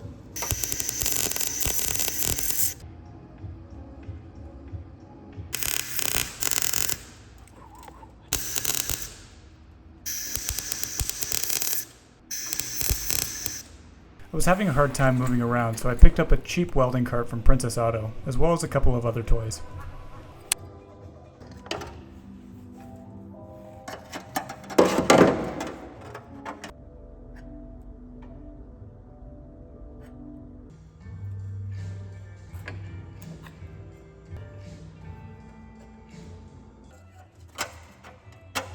Fit, damn it. Fit. There we go.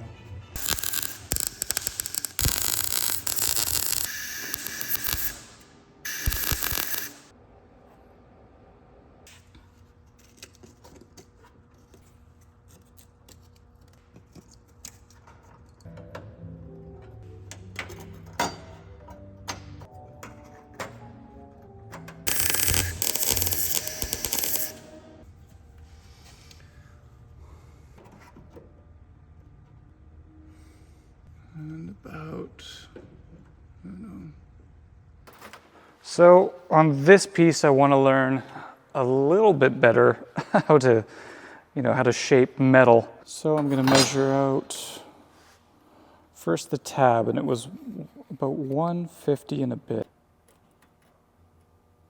And then I'm going to come up.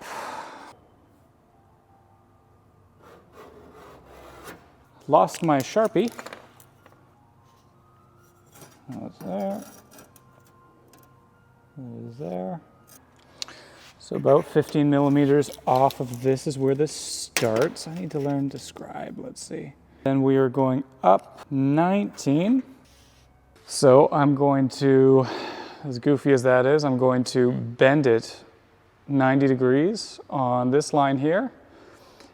And it should fit right in. This is, just looking at this, feels a little small. 19, I'm going to check that one more time.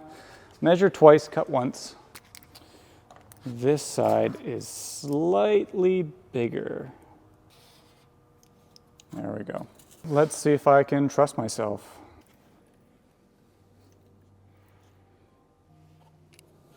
And that's 90. Okay. Let's see how it fits. Okay. That, is it hot? That is already better. I can work with that. Good. So just take off a little bit on this end and maybe a little bit off of there, yeah. That is just about as close as I'm gonna get to a match. Let's see if I can move you up there a bit. You know what, we're gonna take some off the top to close those gaps. Okay, so that's a little bit better of a gap. So I can, it's handheld. So very, very happy with this fabrication. My first fabrication.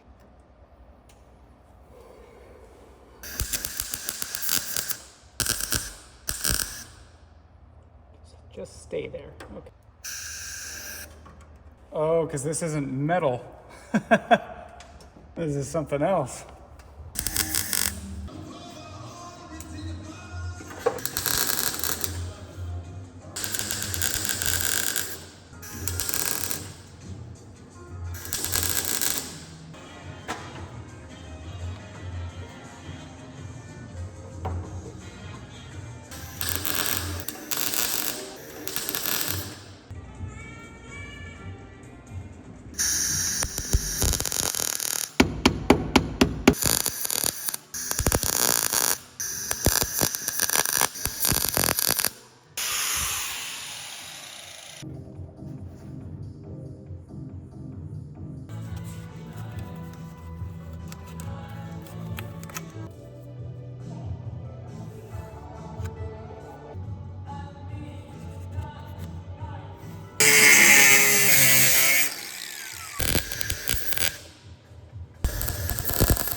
Here. Oh, this is deadly. Better angle. No, something like that.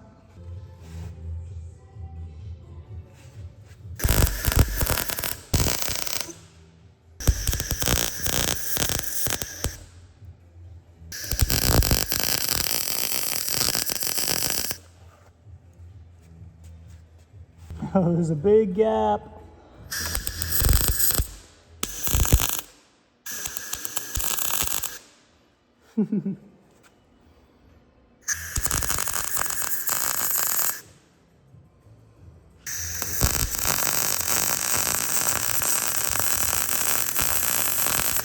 Hey, that was good.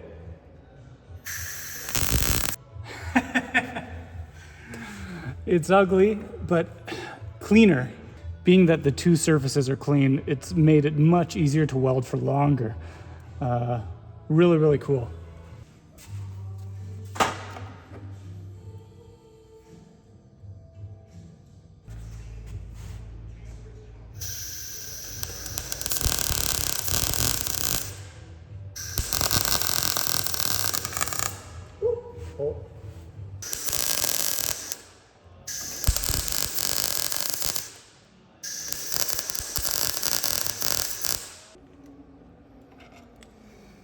Okay, now I just gotta make a piece. Metal fabbing is probably the hardest part of this. Just getting everything to fit.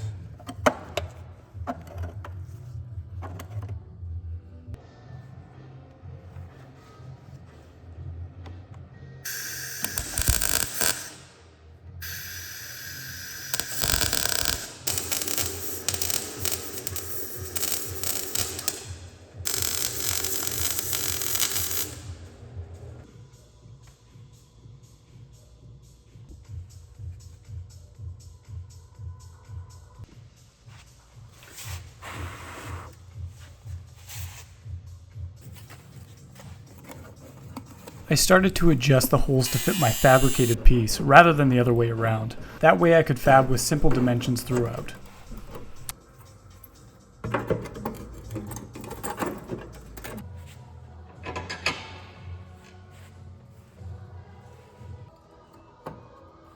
That kind of works.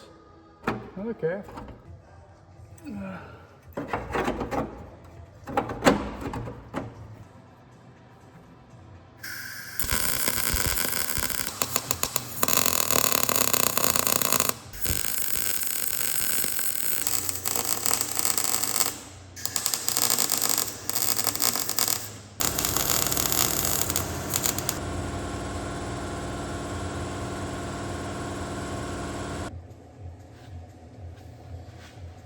Why is it smoking? I welded over here. There's nothing behind it, it's only metal. I checked, the car's not on fire. you can see there was some good spots in here. It's kind of coming down, and then I was starting over here, and I don't think I had enough gas, so I turned up the gas, and it started being a lot better. The welds stayed a lot longer. They were a lot hotter, so I know I got through.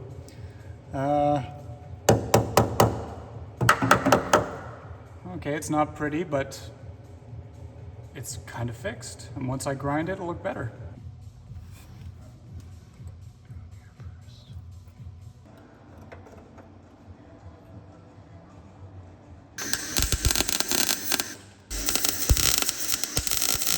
Roll it all later.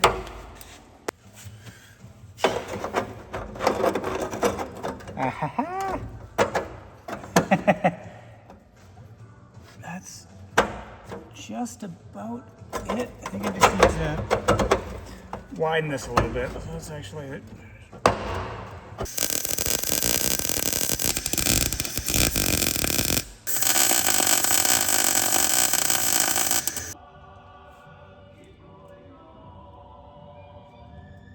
So, I've redone this one twice when I first started. It was really big. I didn't know what I was doing. At the beginning, I was making, nice squared off cuts and drawing them, but somewhere along the line, I decided not to do that because I'm stupid. And on this one, I didn't, and I was having so much trouble. It's small on this end and it's large on this end, and it has a curve, and it also has a little lip here. So I was very inexperienced, so it was really hard, and I didn't do it right, and it was really ugly. And by the time I got to the structural pieces, I had done enough little ones that I was more confident, and even though they look terrible, they're better than the first ones I did, right? So I'm coming back to this one because it just didn't look right. I ripped it out, and I'm going to measure that both of these and all the way is the same length to make it nice and easy for myself. You gotta learn, and I'm gonna make a nice little lip that comes down and attaches to the rocker, and let's see if I can make a curved piece that doesn't look half bad. So yeah, I'm gonna get at it.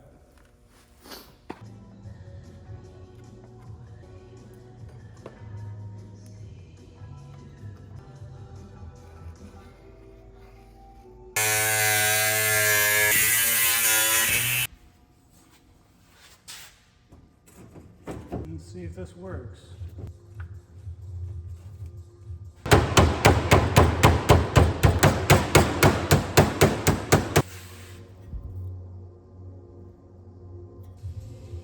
want to put a little bend in this.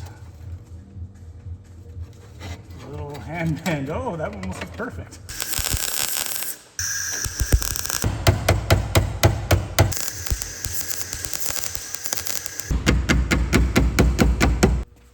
So I just made the same thing and bent it with my hand here. I think I'm on the right track. Bending things to fit. I don't know why, it just kind of feels right. If I put it there and then bend it. And then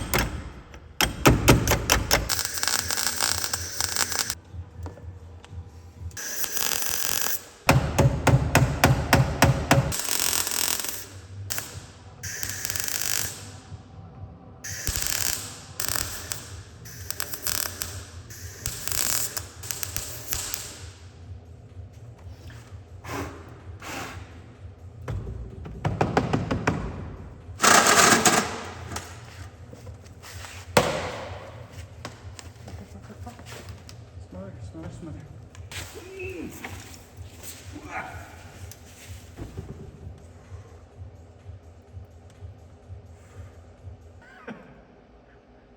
It's doing well. It caught fire to the inside. And here I thought I was doing so well. So it caught fire to the inside, and I was freaking out, so I threw the jacket on to smother it, and it stopped. And I really like this coat. It was really cool. I got it in a thrift shop. Well,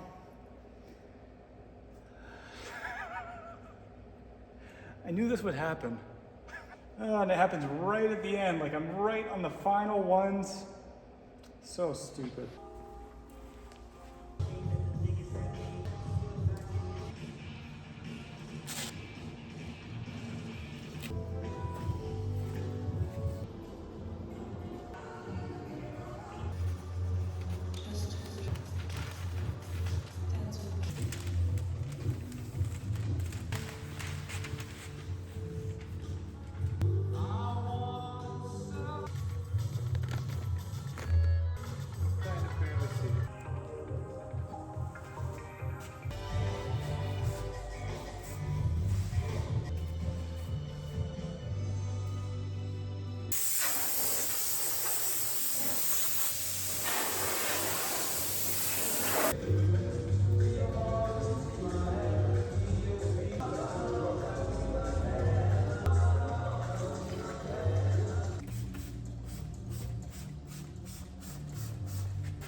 The solution I used contained phosphoric acid, and after the chemical reaction it turned the remaining rust black, which the instructions said was the indicator that it was ready.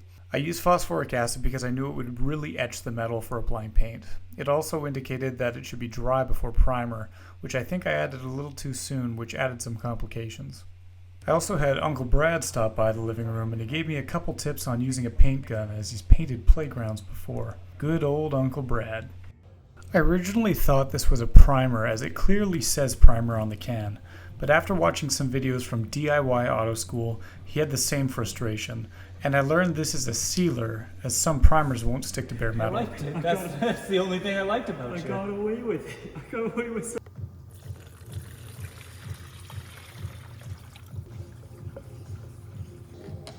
Yeah, because paint gun clogs are very common and very annoying.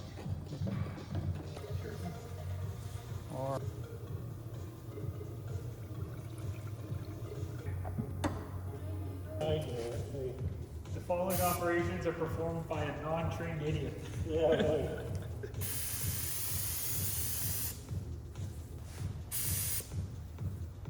Consistent, which is fine. I want to overlap it again. Yes, on every pass, a 50% overlap, because then you're covering each square inch twice. You let go and you restart on every pass. I've seen guys do a flick and they flick out. Yep, and they flick that out. works too. Something like that. Yep.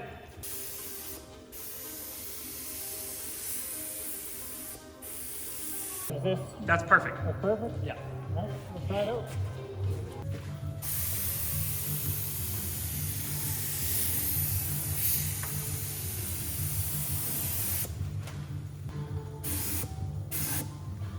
Yeah, so even like this corner, you would do like this, and then like this.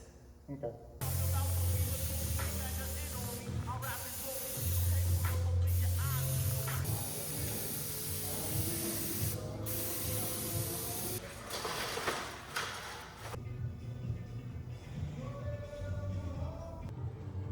There were a lot of areas that the rust converter didn't dry up, especially on shelf areas that could pool up.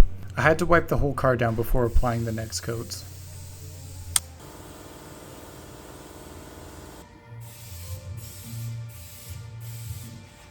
Unfortunately, I couldn't get a hold of a 2-part high-build primer for my spray gun and had to resort to using spray cans. Although it had good control in tight spaces, my hands hurt like hell after a few coats.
Okay, I have just gotten the first coat down and I'm going to be applying seam sealer. It's a urethane seam sealer. And then I will be applying my last coats over top of it to make everything black. We'll see how much paint I have, either another 1 coat or if I'm lucky I'll get another 2 coats. Yeah, and then clear coat.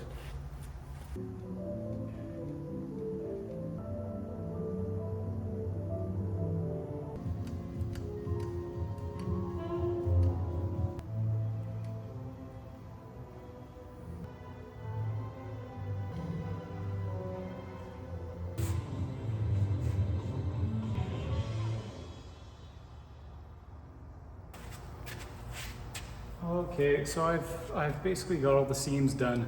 I just smooth them out with my finger. I just got the main stuff, you know, down the middle, and I also did around my welds because there's a couple of holes in there. So what can you do?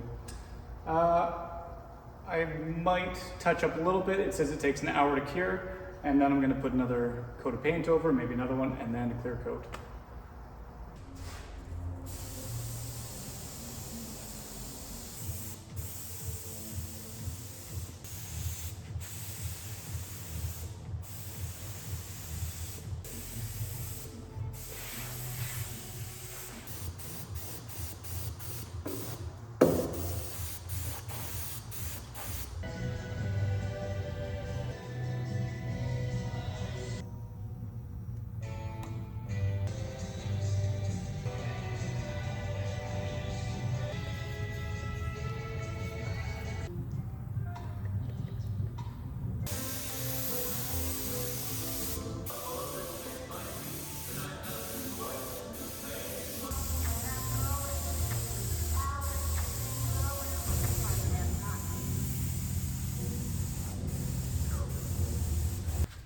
So you can see that it has come out little by little, and you can see the gloss.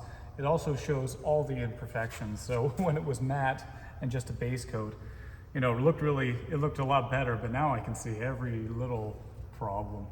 But it's the undercarriage.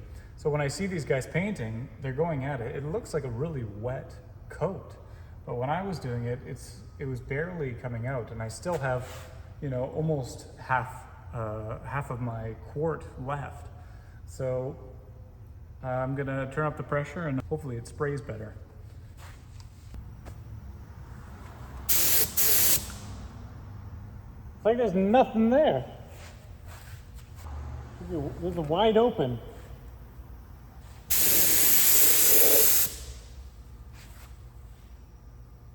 Just so little. I don't get it. I got a 1.4 on here. This stuff super thick in here. And I've been watching some videos, Paint Society, and I think what's wrong is my pressure's way too low. I added a little bit of thinner to this just to bring it down, but maybe it's my air pressure, so I'm gonna try to, you know, fix this.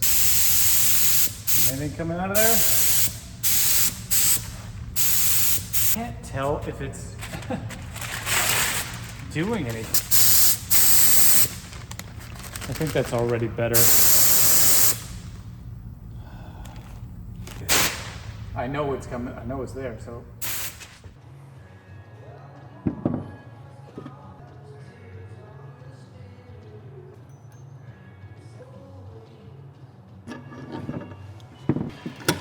There we go.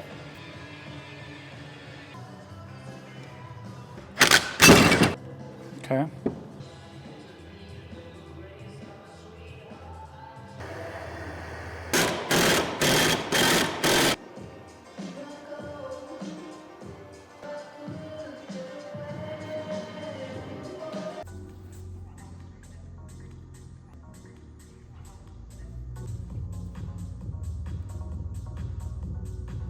This is gonna do nothing.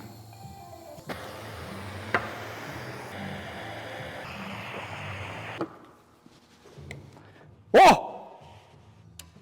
Woo! Here we go. That's moving. Oh! This is a good day. This is hot. I don't want to touch this. Don't touch it. And then this boy fits right in there. Yeah, boy. Okay, awesome.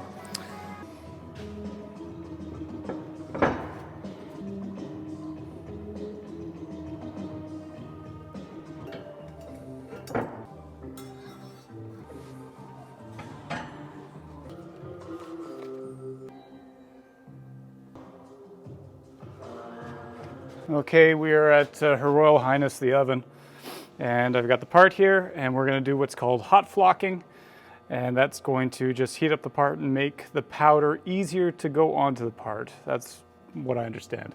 So we're just going to heat it up.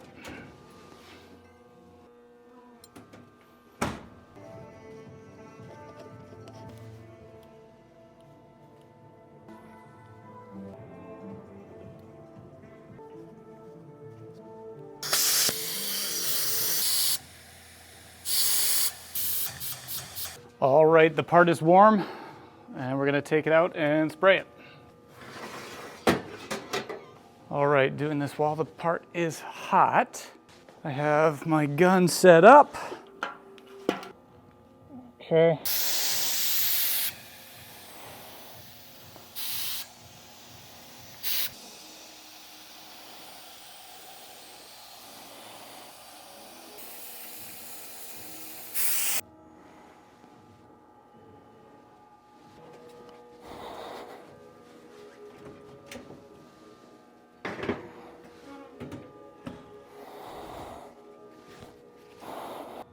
Oh, that looks good. I got no light in there, unfortunately. You know, there it is in there.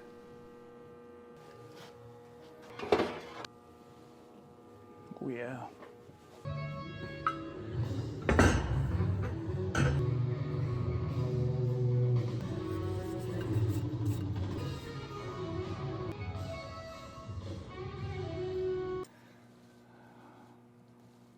Beautiful. Brand new.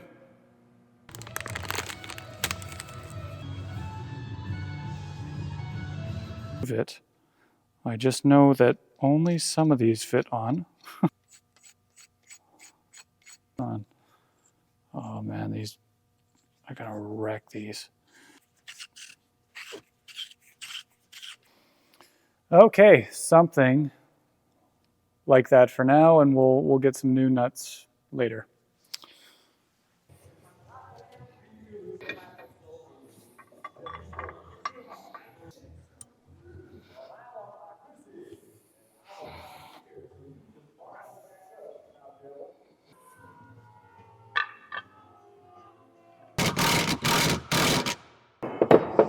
Okay, I just used the vice grip, and she's seated. There's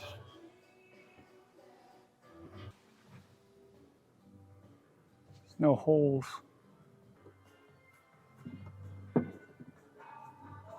Yeah. Just push down.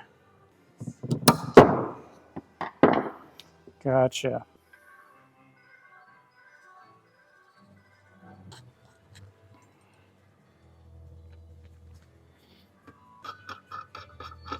Come on, why don't you, you're made for this.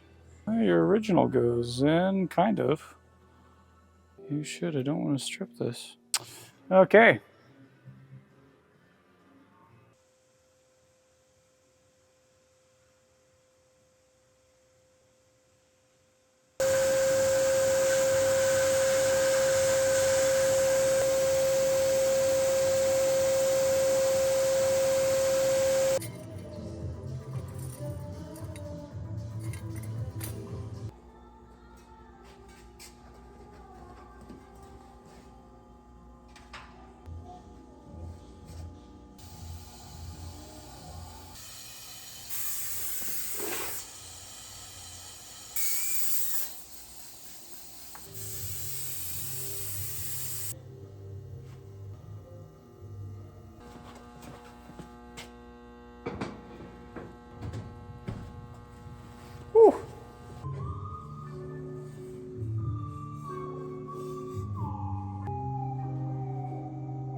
Come on.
Oh, good. Good. Let me clean this up. Just clean that up, buff it up. It's all metal.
So I've got the manual here, and I noticed that the sway bar links, there's a collar, number 11 collar, and the bolt just runs all the way through it. So it seems like the bolt and the collar are rusted together, so I might have to chop it.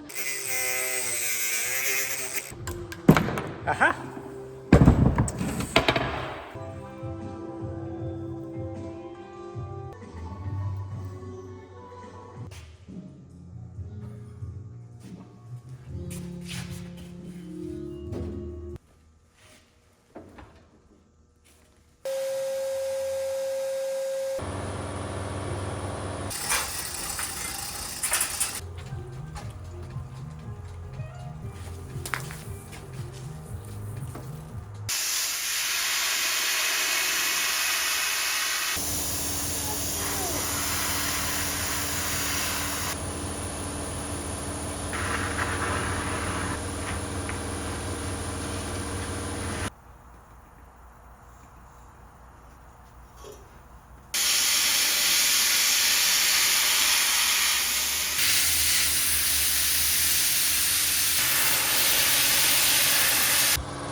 Okay.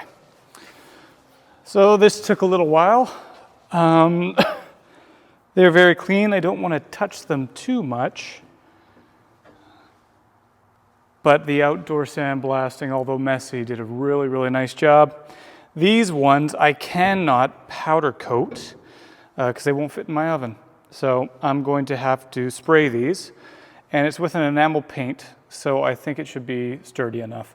And I really got into as many of the crevices as I could on this one. And it turned out really nice, so I'm excited to paint these.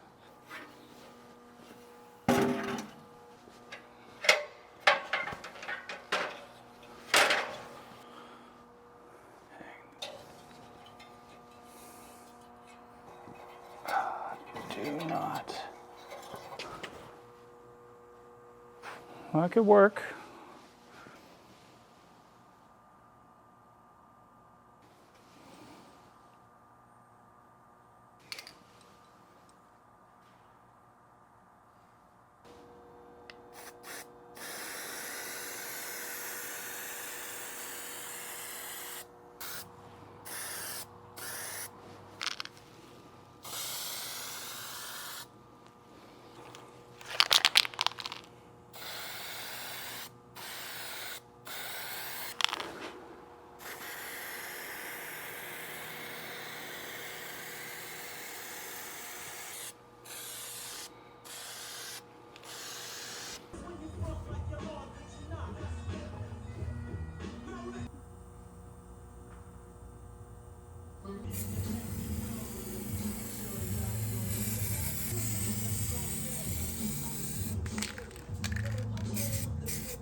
Okay, so we're getting to the end here, and I'm very happy about that. Something big that came up, was the second one I did. I had to push it in. I had to press it in.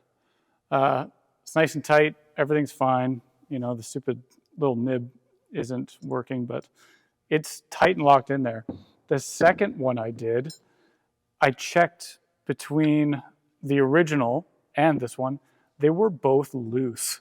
So this can spin freely, and it's not good. But the problem is it is seated all the way around.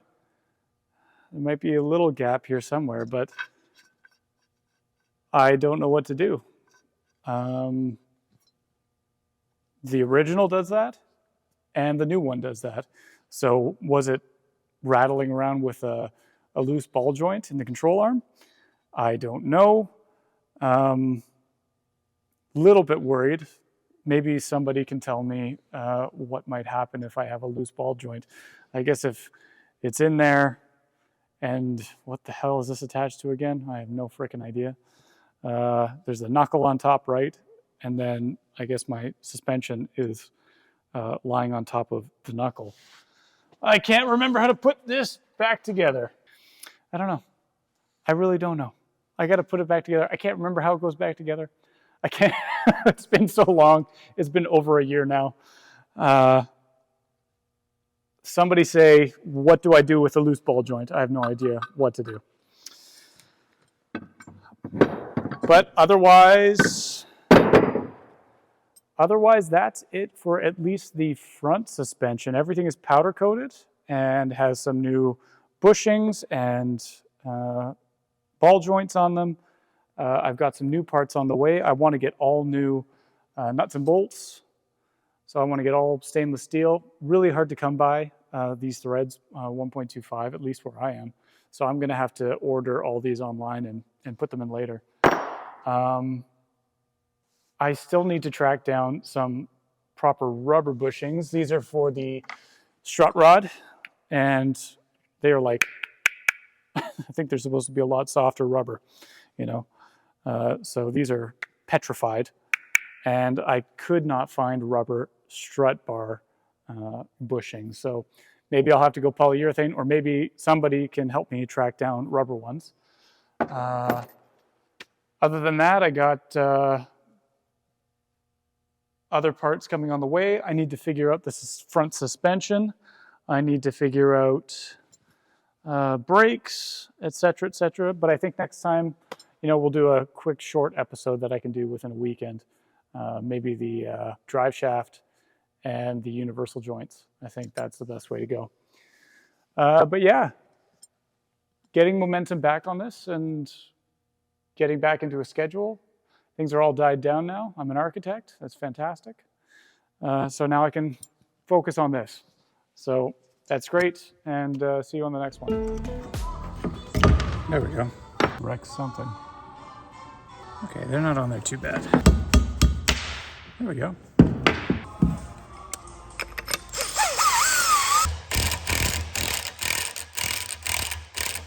Why doesn't this come off? There we go, finally. Just snagged on something. It was such a pain, I just cut it off. Come on.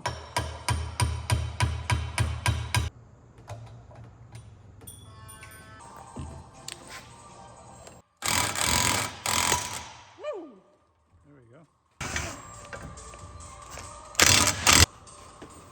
That's not coming up for nobody. Thank you.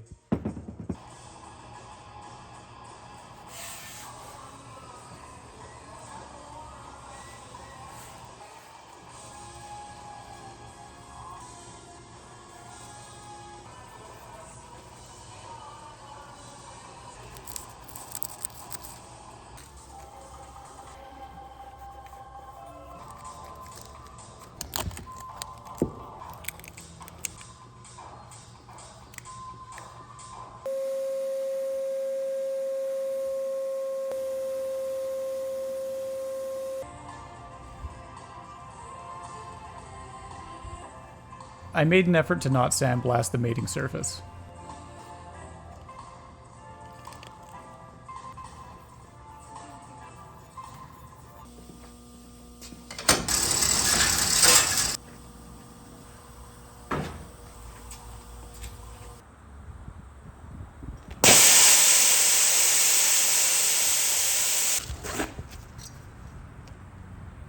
What the frick, man?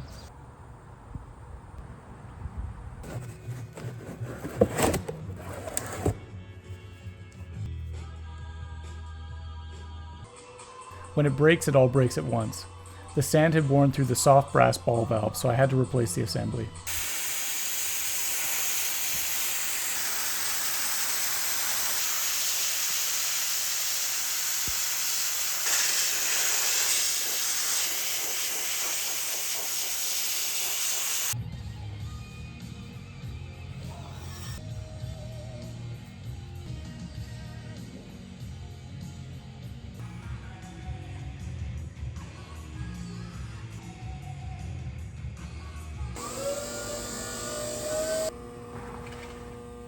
If you're confused as to why I'm lifting up the oven, just watch the previous episode.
Hey guys, Chris Fix here. So our favorite Chris Fix taught me that the drive shaft is balanced originally from the factory.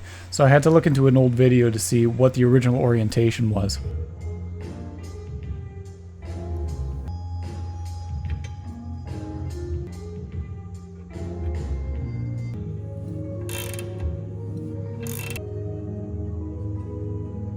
I think that's easier. Oh, there we go. Nice.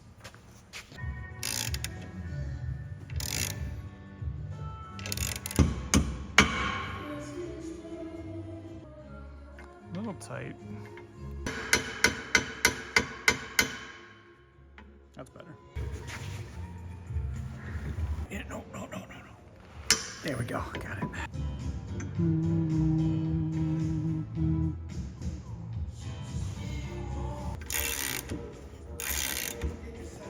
It's already tight going in.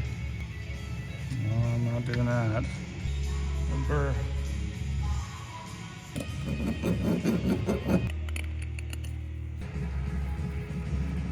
Good.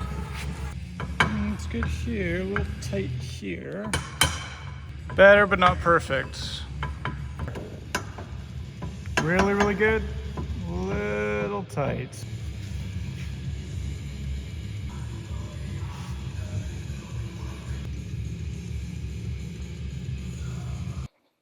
All right. So she's all finished. U-joints are in. A little bit tight on either end.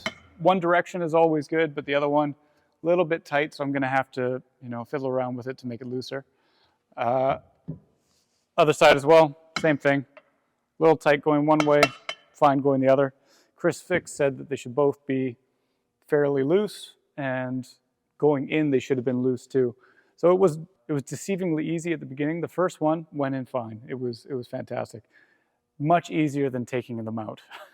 But right after that, I don't think I deburred the second one as well. So I really snagged on something. So I flipped over to the other side, and I deburred that better, and they went in almost fine. There was a moment where I had to use my torque wrench, and it did. There was a moment where it kind of snapped forward, and maybe it got through and took off a piece of metal to seat properly. Yeah, otherwise fairly simple. Now they're greasable, so I can maintain them a little better. It's unfortunate. You go through all this trouble of sandblasting it and cleaning it up and painting it, only to start putting in the parts and just totally wreck them.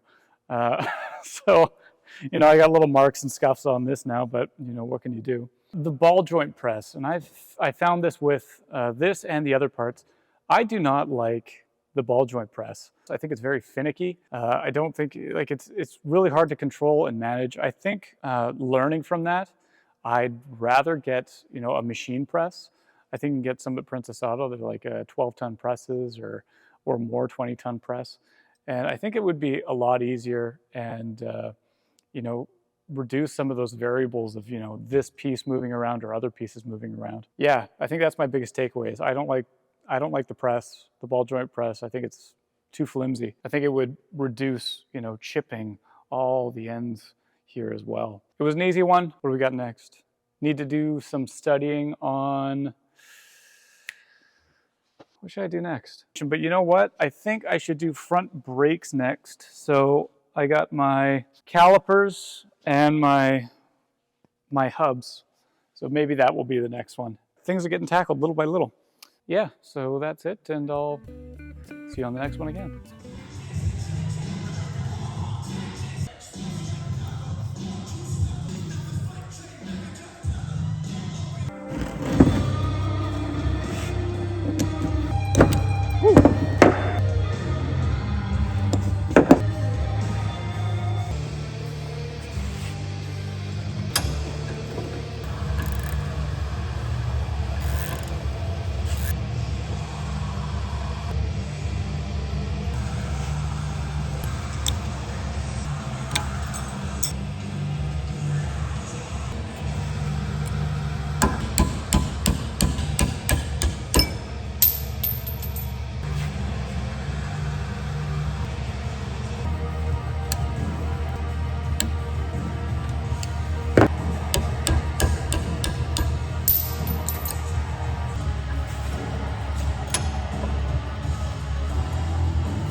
youth-oriented entertainment to the people in this area.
Don't be a-touching my 3 beautiful robot daughters. This here is Lulabelle 7, Daisy May 128K, and the Crushinator. Yo-ho. Whoa.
Even in the back.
Smells. There we go.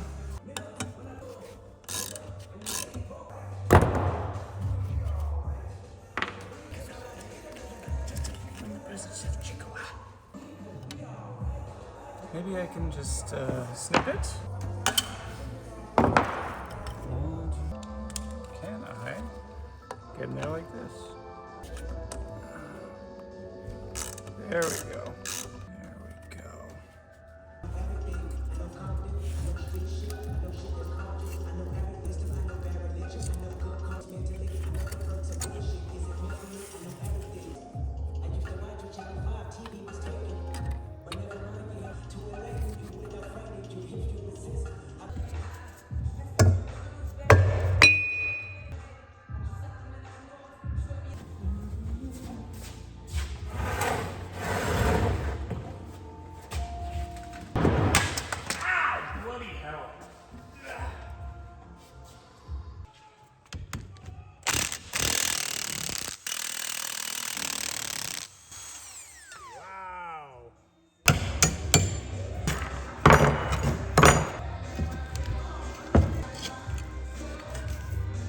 What is this?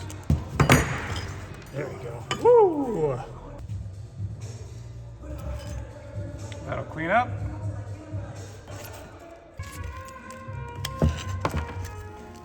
So luckily I found one of these in Southeast Asia.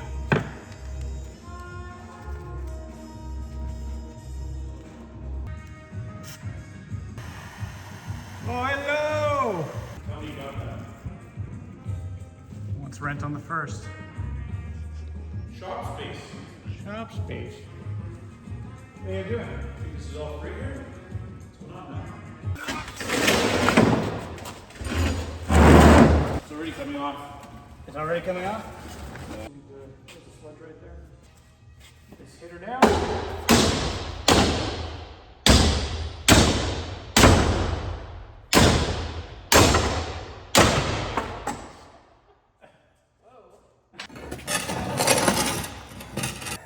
That one came off. There's one.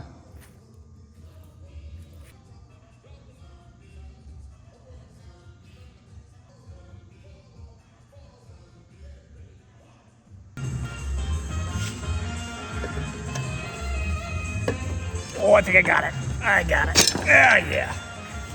So, I've got new wires, but I need to keep this bit and restore that. They just click right in there. This is why we read the manual. So right here I found out that I do not need to open the differential in order to take the axle shaft out. So I'm gonna go buy this tool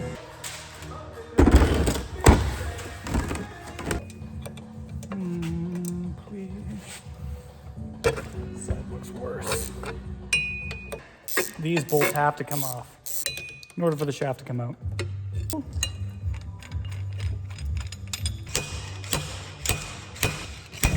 There we go. Very fun.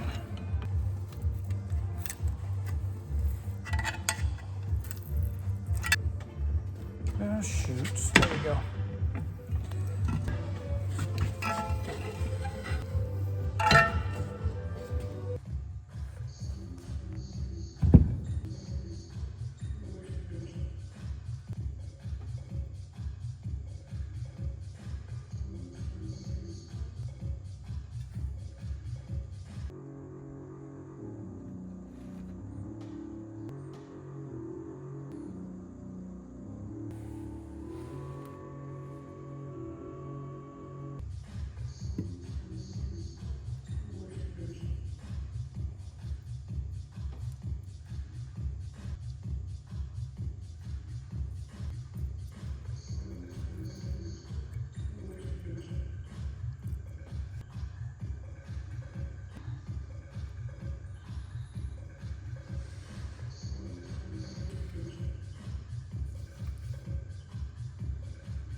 Okay, so on the never-ending list of things that I don't know how to do and that kind of freak me out because I've never done them before is pulling seals and putting in new seals and taking out bearings and putting in new bearings.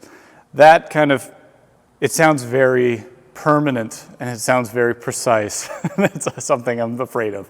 So I'm going to pull the seals on this because it's already apart, why not? And I've got some new ones to put in. I got some new bearings for other parts for the front suspension and for the axle shafts. Went to Princess Auto, got myself a seal puller.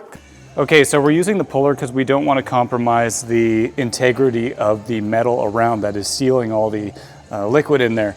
So don't want to be using one of these. I already kind of picked away and then learned that I shouldn't do that. So let's see.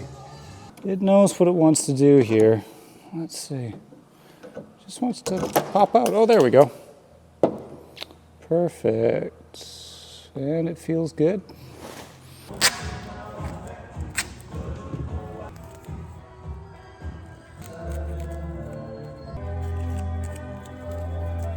Okay, I'm gonna blast this.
Okay, so a bit of a mess. I feel like I've already done this wrong. I feel like I almost want to restart this a little bit. Sandblasted it, left it overnight. Bit of flash rust, but it's nothing crazy. But then I take the tape off on the ends where I thought it would be sealed. And of course, glass got in there. So trying to clean it out, and through cleaning it out, oil's also spilling out because there was some left over, and it's getting onto the bare metal, and it's kind of messing things up a little bit. Even around the cap here, I can see, you know, some type of oil spilling out, contaminating the metal, maybe making it a little harder to paint. Now I'm thinking about reblasting it, but then the sand might get into the housing again. So I'm gonna do the best I can, clean this thing up, get the seals back in. So I think what I should have done was take the old seals out and immediately put the new seals in. I don't think there would have been any issue with that. Maybe if I was sandblasting and then maybe some sand would have got in there, but it wouldn't have got onto the mating surface. So I think that's the proper way to do it. I think it should have been seals out, new seals in, and then prep the part. So my bad. I'm going to keep going. Hopefully I don't find too much bits of glass everywhere.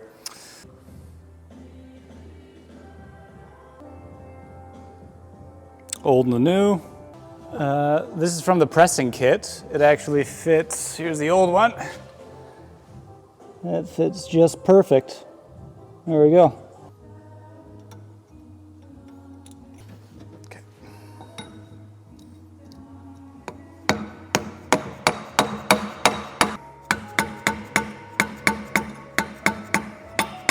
Okay. Good. Well, I hope that works. If not, new differential, lower gears. So I think on this side, I might just put the welder on it and try to fill up this hole, and then leave it at that, just to give it a little bit more structure.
Okay, so what we have here is the bearing, and it is held in place by this spacer. And right here is kind of this cap that goes on the end. Some videos that I watched, they also have the wheel seal at the end of this, but this doesn't have it. That's already been installed in the rear axle. So everybody seems to cut this open, it comes off, you put a chisel to it, and then you take this off. If it doesn't, you got to cut this open, you know, get it off, and then I'll take this and powder coat it and make it all nice, clean up the shaft a bit, you know, get it a lot cleaner than it is right now. Don't want to coat it or anything like that, just, and then I have the press over to the side. We're going to press the bearing on, and then we're going to press the spacer on. So yeah, I'm going to cut this as carefully as I can.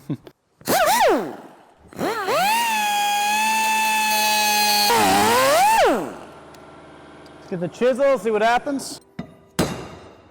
Oh! Well, it came off. And it's unscuffed, which is good. Okay, good.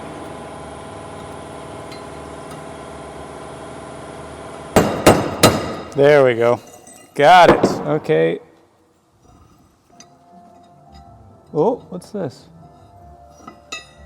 Okay, this is off. Now I can clean this up. That's good. Sandblast.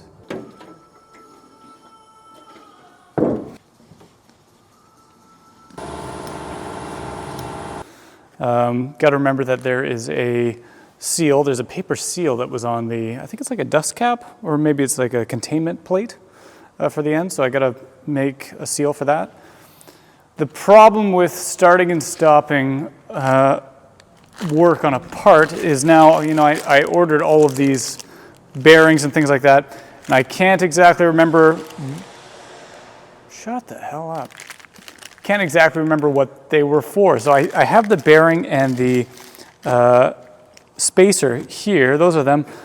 And then I have a bunch of other stuff that I can't remember what they're for. I think they're for the front. You know, I have another seal here. I have another seal here. I think I may have purchased a kit or something, and then maybe it came with an extra seal. I can't remember what this is for because I already put my seals in.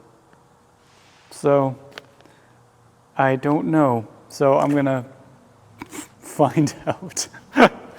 Go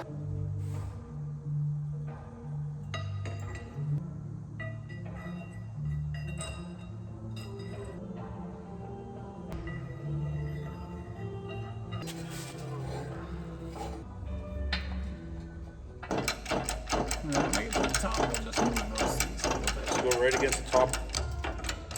I'm gonna see this. It's done. All the way up to the top? Yeah, it's all the way there. It's a little cockeyed. Yeah, it's going now.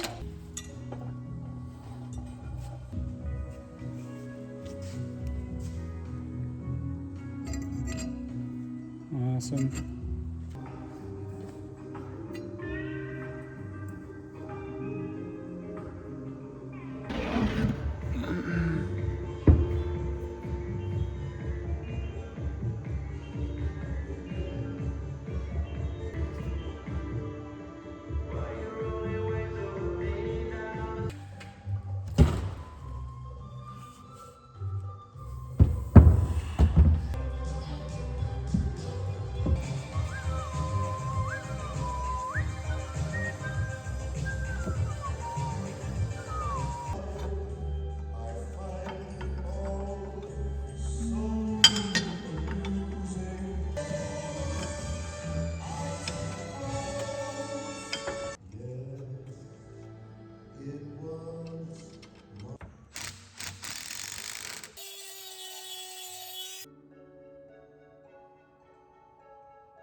kind of together.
There it is. Okay. And this is the race that goes inside. Okay. I think that's... Okay, so these are my wheel hubs. And I was just saying that I wasn't going to be taking out the race. And I was like, yeah, I'll just change the bearing. But the first video I saw, which is a great video, his name was The Trailer Smith. he immediately said, first thing, you need to replace the race with it. So I went and I got the correct tools and I picked up a little race driving set. I could have used my press, but you know what? You got to use new fun stuff, right? And I needed a race, one of these templates to fit right in there. So I'm going to punch out the old ones. I'll just get to it. I think it's almost there. There we go. Let's see. Is it out?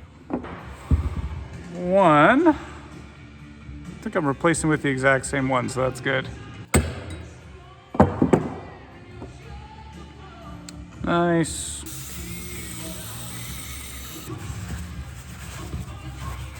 Jump on the tiger. Nice. First one. Perfect. Okay. Okay. Big boy. This is the correct way. Suppose they just whack it.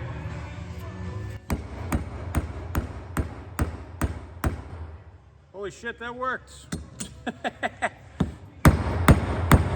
Okay. Nice. I gotta. Look at that. I need to now use the punch just a little bit. Don't wreck anything. I think I did it. Yeah. Okay. Sweet.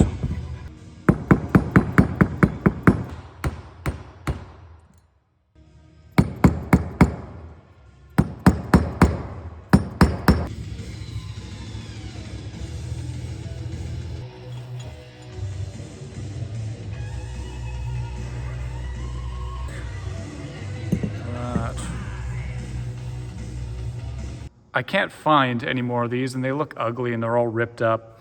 But I don't want to just install it here. I still got some of the glue. I didn't do a great job, but I think what I'm going to do is just clean it up, glue it in place, and then give her a little chop and a clean up. So, that way the spring just sits there, and I don't have to worry about metal on metal. Maybe not the biggest deal, but it's just a little something. So I'll just clean these. I guess super glue this.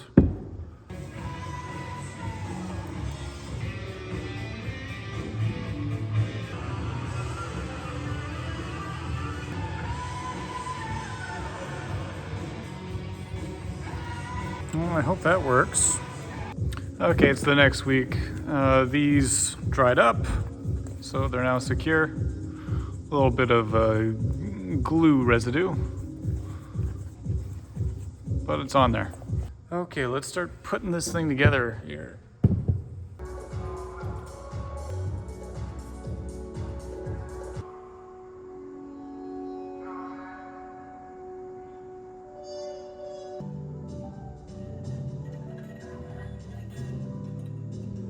Dust cap.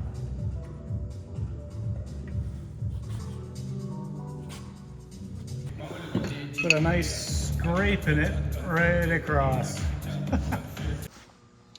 Okay, so while I was completing the other one, to figure this out, I realized I put my spring compressors on. I've never done this.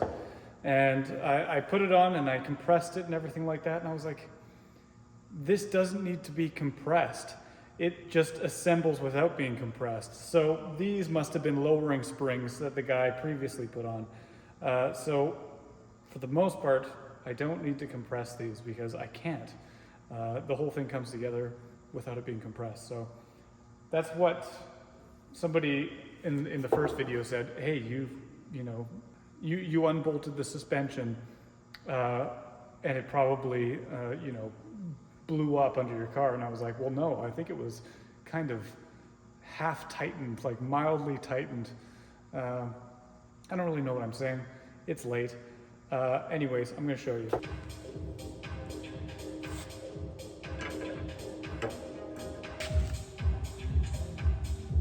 I don't know if there's a correct orientation for this. Sit that on top of that. You can fit over the top like that. And where's this lock in? Right. This is new.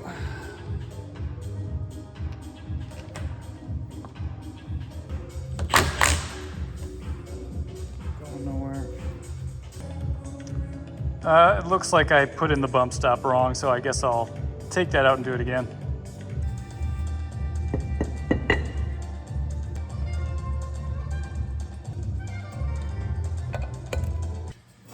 Okay, so we've got the new races in there, and now I need to pack this thing full of grease and get the new seal in there and get the bearings in there and get the bearings packed. So, okay, we got the grease, and this is for wheel bearings and chassis.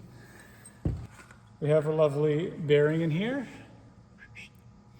and we're gonna pack it. So I was watching some videos, and it was saying you take a nice dollop of this and you put it on the side of your hand here, and you start scooping it and pressing down so it gets forced into it, and you keep moving all the way around. Okay, so you can see how it's come up the top like that all the way around. Actually, before, this was the inside of this between both races was full of grease, and from what I understand, you don't need to do that. You just need to put it on the race itself, and that's it. There we go. Supposedly you can under grease, but you can't over grease. And we can drop this sucker right in there. And we're gonna put the new seal in.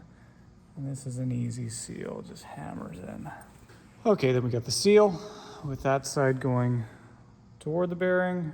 And we use a little hammer. Just... Alrighty. She's in there.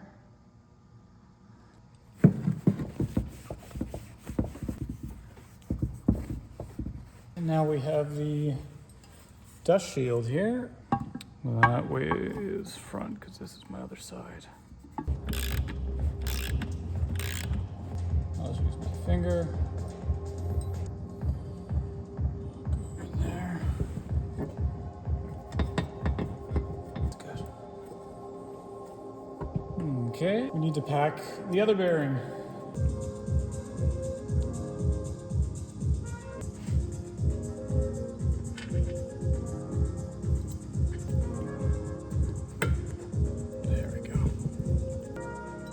Lock washer, claw washer. We're gonna tighten it a lot so that we really set the bearings. Good. I just want to make it real snug so I know that it's sitting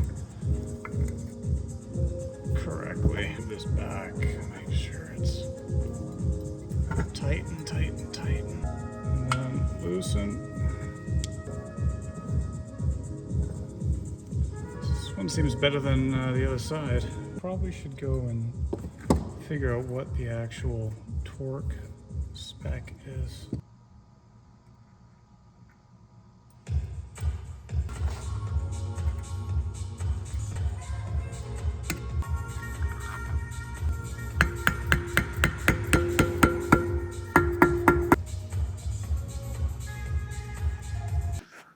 Okie doke.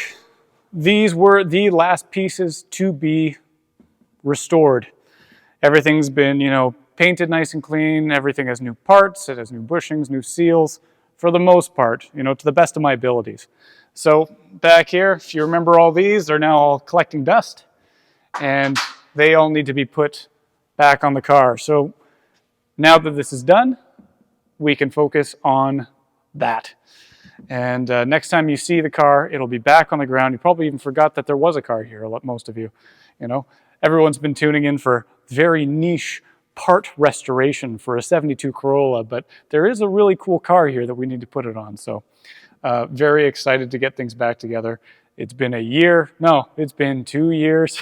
I thought it would take me 4 to 6 months to do this. Life gets busy. Yeah, so next time you guys tune in, car's gonna be back on the ground.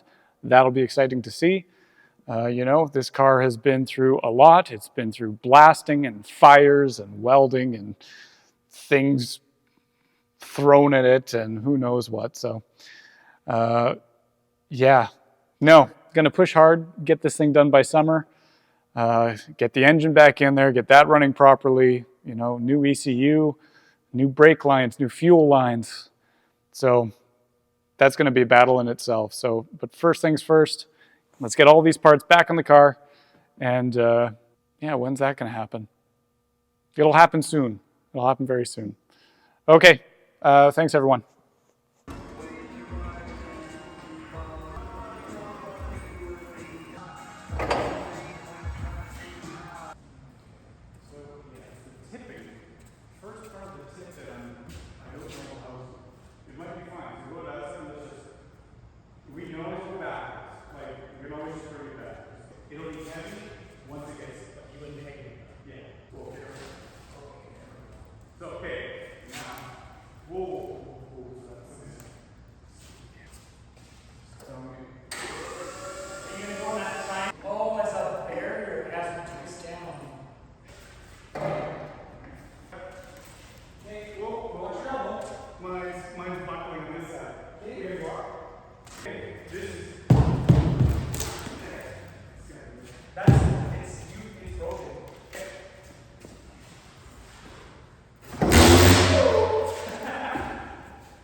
This here was kicking out this way because this is pretty flimsy.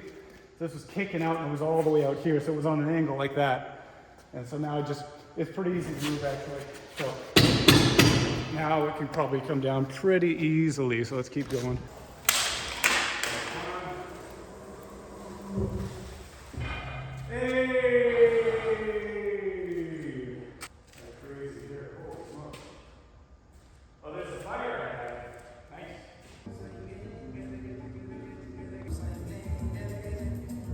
Aid me in what? What's...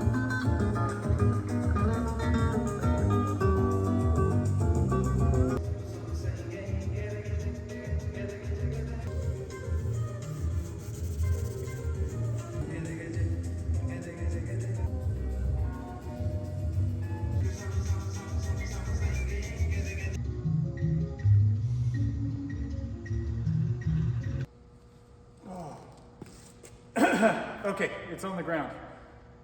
So I gotta do this thing in reverse, which means I need to get the engine in before I can do the front suspension, because the front suspension lower control arms were connected to the engine mount at the bottom there, the cross bracing. So I think I'll start by getting this thing on jacks and getting these off, and then putting on the rear axle, and then I think getting the engine in. We're gonna have to get a buddy here or something like that.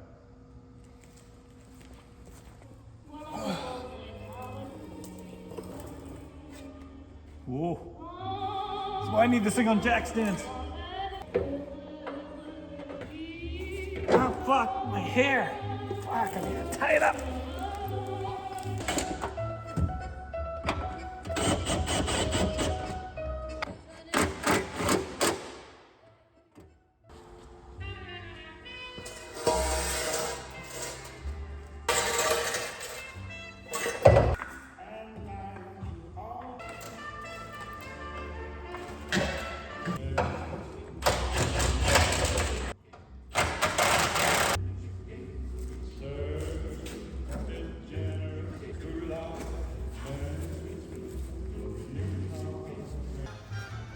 Pretty sturdy, so I'll just put the rear axle in, and then I'll have a point to jack it up on.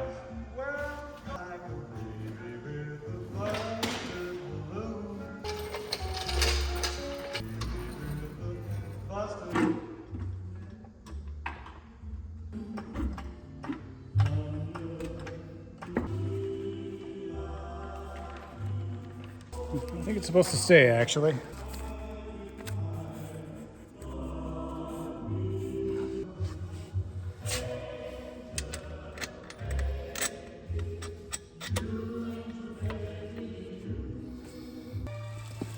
I guess while I'm here, I should also put the new bushings in.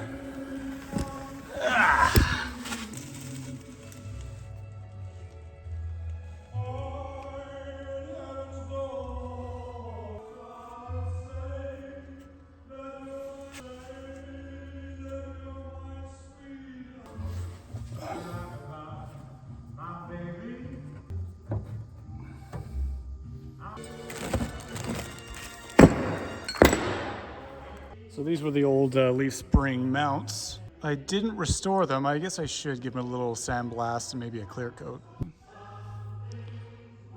For the shackle bushings.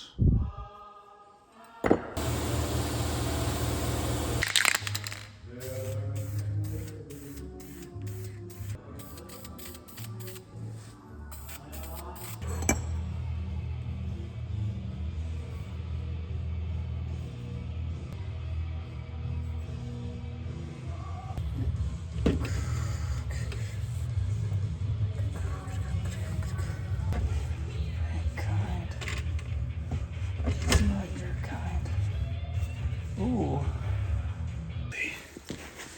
So that goes through like that.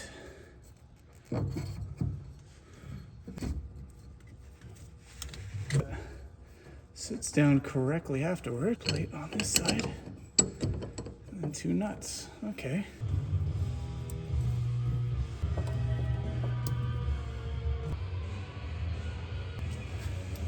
These are slightly different thicknesses.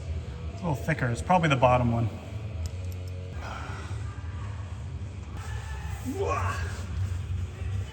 No, forward.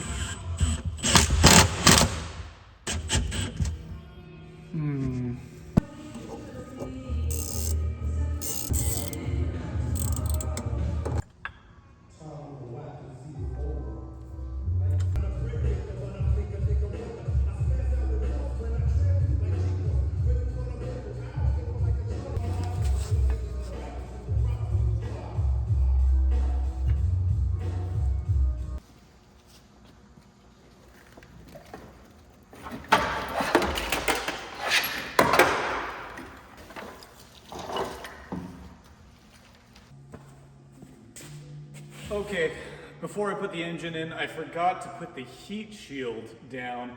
So I'm going to be covering all the transmission tunnel in here. And I guess I'm going to start by making some cardboard templates.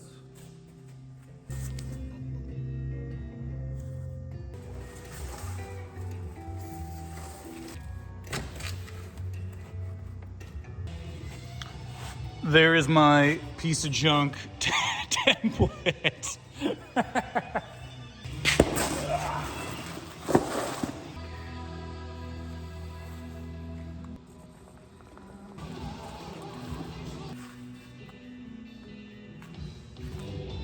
Well, let's go see.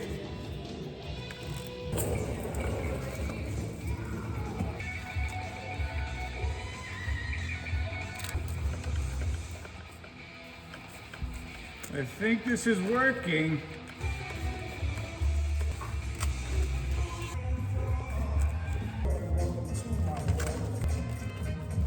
They got these kind of trim pieces, so maybe I can clean it up with that. After some tape, it looks a lot more professional. Okay, so where the shifter comes out here, that's kind of the end of the transmission, so all the heat is gonna kind of be reflected from here, because it fits right in here, and, you know, up until here. So after putting all this on, they had some tape. It was just like kind of a reflector tape to seal all the seams, and that kind of, that just protects, it was like a fiberglass. It's gotten under my skin a little bit. I ran out, unfortunately, but I just used some HVAC mechanical tape, and I think it's the exact same thing. It's like a heat shield tape. So yeah, hopefully this, I got it all around here, and hopefully that holds up, and I can put my lines in here. Oh, shit.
That's so it doesn't.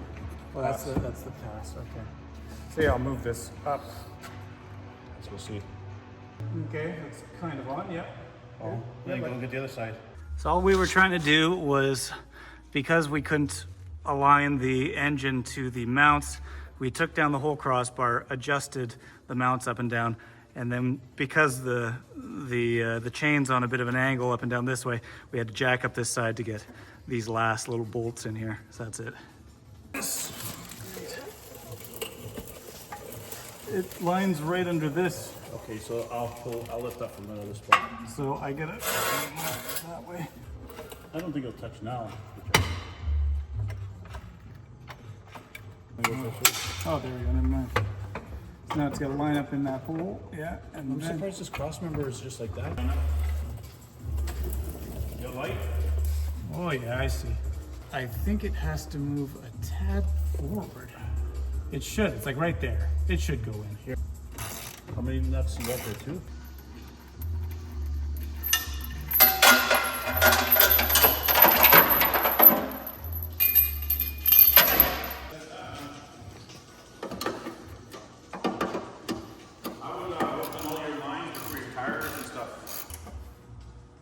After you drive it for 100 kilometers. Yeah, exactly.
Why is this curved like this?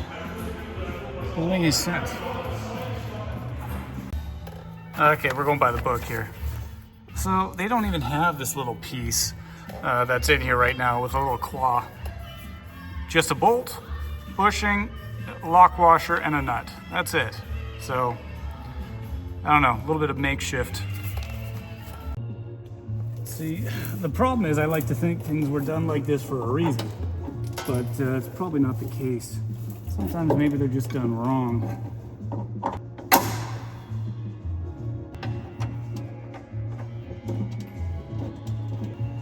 And that's this, and that will fit in there, kind of. Ish.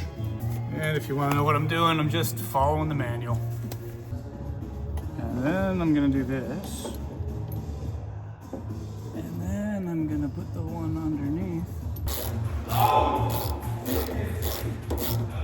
So now we have the new strut rod with the new rubber bushings. I need to get myself a new lock nut here, but I'll put it in for now. For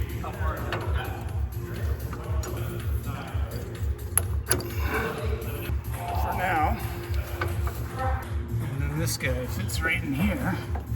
Right now, it seems like it's almost too long for that.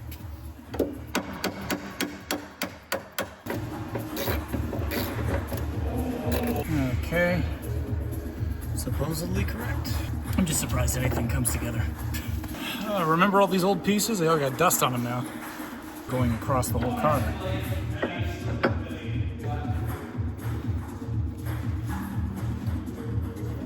And a cotter pin. I don't have that.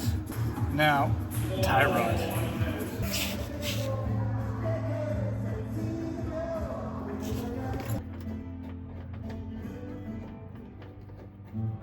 So it's going into the far ones, and then the tie rods that connect to here are going through this one. Okay, one.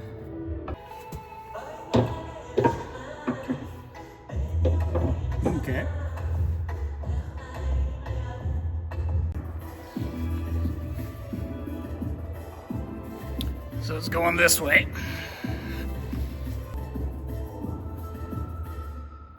This will all have to be aligned professionally because I don't know what I'm doing. I said I'd get new nuts for this and I didn't. Half fitting. So I think for the most part, this is correct. And now I have to start thinking about putting on the suspension, the strut assembly. And that will mean this gets covered up, so I need to make sure this is torqued down correctly. So I'm gonna figure out what that torque spec is.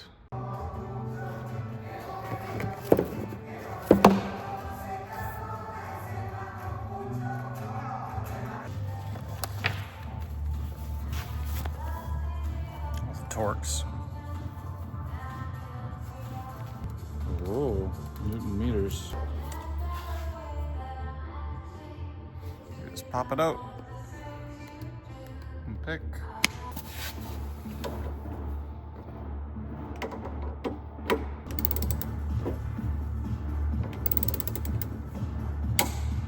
Oh, there we go. Cool.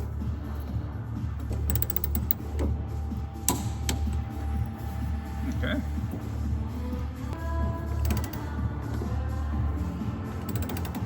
So before I put the strut bar on, I'll find a new locking nut.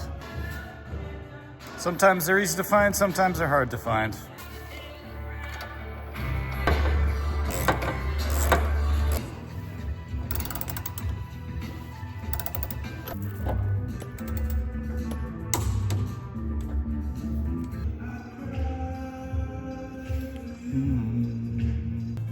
These are torque to spec and they got their cotter pins in there, so this is pretty good. I think I can put the suspension on this side now.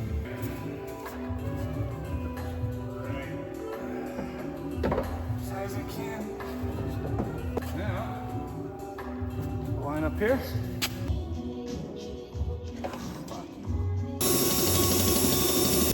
There we go. The suspension.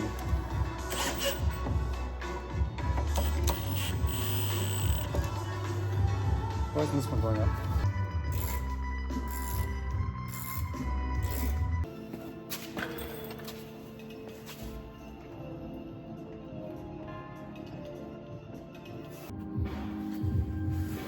I didn't film it, but I jacked this up and then I torqued down the control arm there because you need to have it in a kind of a natural state with some weight on it. So. Okay, so the good thing about recording everything I'm doing is that people that are more knowledgeable than me can comment on what I'm doing. So these were the brake calipers I did a little while back. And something that needs to be fixed on them is there's a surface in here, right on that little ledge right there. I powder coated that. So these are apparently called floating calipers. And this piece and this, they slide on this little ridge right here. So because I painted it, might have a little too much friction in between the plate and here. So I am going to sand down the little ledge and then put it back together and then get it on the car.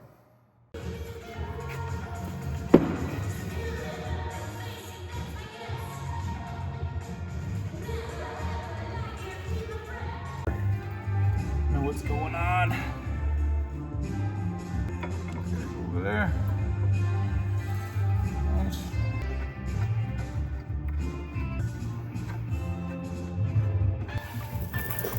So on there. Spins. Cool. Okie doke. We're going to be discussing a couple of things that you're going to need to do your DIY brakes. I'm just going to tell you everything I bought and why I bought it. So first with the brake line. This is 3/16 NiCop, which is nickel copper. Supposedly, it has the bendability of copper and the strength of steel. The most common line size is 3/16, so that's what I chose. I thought it was going to be the best replacement. For the fittings, I went through a couple here. The NiCop being 3/16, it's in Imperial. All of my fittings, here's my old brake cylinder, they have all metric fitting sizes. So I couldn't use the 3/8 fittings that came with it. So I went and I bought the correct size for mine. And these are 10 millimeter 1.0 thread pitch fittings that fit on 3/16, which is a little bit of a mismatch. So these fit right on there perfectly, and they fit into my brake cylinder perfectly. So these are the old ones. I'm not going to be using these ones. To bend these brake lines, you're going to need a dedicated 3/16 bender. I watched an awesome video from Superfast Matt, and he said to get this because he said that the ones that had a range to them could, have potential to kink your lines.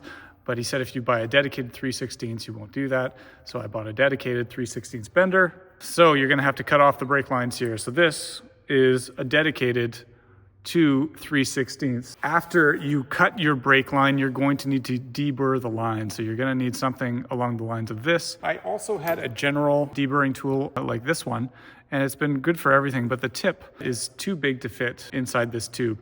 I think it would work for a 1/4 inch tube, but it does not work for the 3/16 tube. So this one is going to deburr that. Wheel cylinders. So I do have the originals here, and they are in pretty poor condition. I went in and I took these out. Let's see if I can show you. Everything is just really seized in here. I could buy a kit that fixes all this up, but I think they're a little too far gone. I'll keep these and sell them if somebody wants them, because they have the original tech on there, which is pretty cool. But luckily, 50 years later, they make the exact same one, fit perfectly, and they're not seized up. They move quite easily. Woo! There we go. So they move quite easily. These ones are all seized up. They don't move at all.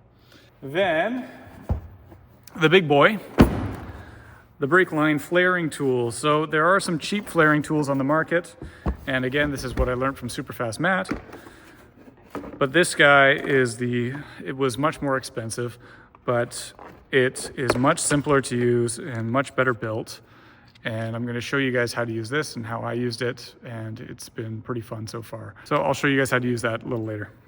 Now, along with all this, I have my old brake lines that I took off. Some of them I chopped, but some of them I've kept. So we're going to be matching all the same bends, and it should be fairly straightforward. We'll be putting our fittings on and then flaring them afterwards. So it's going to be interesting to learn how to bend and get this exact shape. Yeah, but that's about it. And I think we can get started.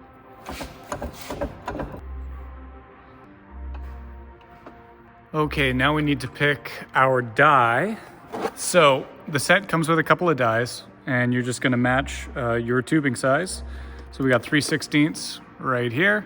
So with this 3/16 die, we are going to choose the correct side, and they gotta match up here. So we need to face the inverted flare, which is this side, and we need to face that towards the operating side. So this is going to push into it. Just fit that in there, and then we're going to put our tube in there. I'm going to take my 10 millimeter fitting. We're going to put that on beforehand, because after it's bent, we're not going to be able to get this on. So, like such. And then we're not going to worry about how far it is right now, because we're going to set it to operation 0, which is right here. Lock this sucker down. And operation 0 is going to make it flush. So that's in the correct place. So you're going to have to trust me that it's flush on this side, and I've deburred it beforehand. So we're going to go now to operation 1, 3/16. That's right there, 3/16 operation 1. And this is all tightened down, and we're just going to press the lever, and that's all the way pressed. And now, supposedly that is a bubble flare. And if we want to have the inverted flare, then we go to 3/16 of operation 2.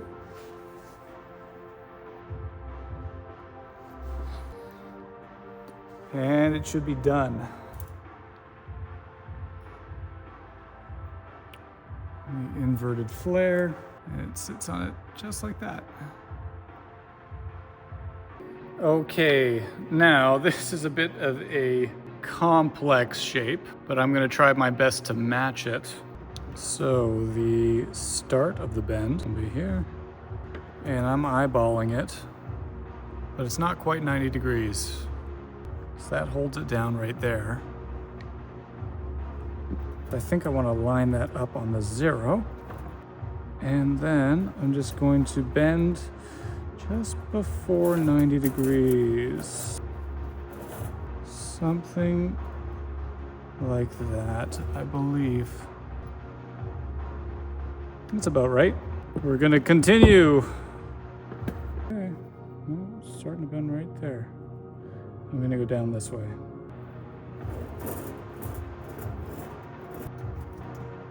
Kind of, there's a couple little twists in there. So the nice thing about this is you can kind of bend it with your hands as you go. But you don't want to bend it too much. That's about it. So you just tighten her down, spin it around a few times, tighten her down again, spin her around, there you go. Now we got a little bit of a burr there. Use a deburring tool. That opens it right up. Now before we get to the end and put our double inverted flare there, putting the nut on, and we'll move back here. Let's see. This better work. If I get a bad one. 3/16, tightened. Yeah. Operation 1. Operation 2. What the heck? Oh, a little bit of warpage. I don't know about this. Oh, I don't know. I think it's a bad one. I'm pretty pissed. Oh, I'm redoing this. This is so stupid. Okay, well that was the most annoying thing in the world, but finally I got it, and it matches up pretty much for the most part. You know, a little bit of twisting here and there and it will get done. So I figured it out. I'm gonna show you right now. So if you can see there, all of them were getting deformed. And I tried this over and over again. I wasted so much of my lines trying to figure it out, and it kept on getting crimped just like that. And finally, there was this video. I looked through so many videos. Everyone was getting perfect flares the whole time. And this guy, British guy, what was his channel name? His name is Trailer Fitters Toolbox Videos. Had a random Christmas special episode, and he shows this double chin. He's like, he's got this British voice. He's like, "Oi, you don't want a double chin." So he shows you, and he's like, so supposedly so when you're putting in the flare, Operation 0 is supposed to make it flush with everything. So you do it, let's say it's out here, and it makes it flush. And it's supposed to work. But he said, if you're getting the double chin, that means it's too long. So I've been setting it back about to there. And it has been working. It has worked both times. So just that millimeter difference has been the difference between too much material and it bending and it being a perfect amount of material. So yeah, no, I'm very happy I figured that out, and hopefully don't have to worry too much about the next many flares. Now that I look at this video, I realize there was really no reason for all these stupid little bends. So the thing went in like this, essentially, or a bunch of dumb twists and turns, really. Okay, and this guy was on a funny angle. I should have just done this my own way. I could have simplified this, and I think I will. I'm learning. So flex line goes there, and the other line goes back here. Well, it fits. Here's the old one. If I didn't muck it up too much, it fits kind of around like that. And a little bit of a bend in there. Yeah, so it goes there. Yeah, it should work fine. And around it, it's probably a little longer, so I'll go like to here. Give myself some room. That looks perfect. I think I figured it out. Yeah, buddy. This is going to be an interesting part. I gotta like bend it with my hand a bit. I'm gonna do this. Need like a... Not quite.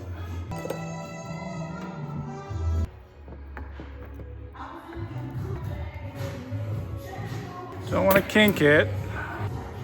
That's about it.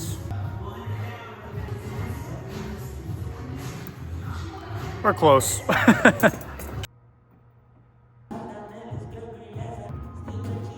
Gotta be close. These blocks are on. Please work. Oh yeah. Got it down. I've got it down now. There's gonna be some finessing on this one. We're gonna see.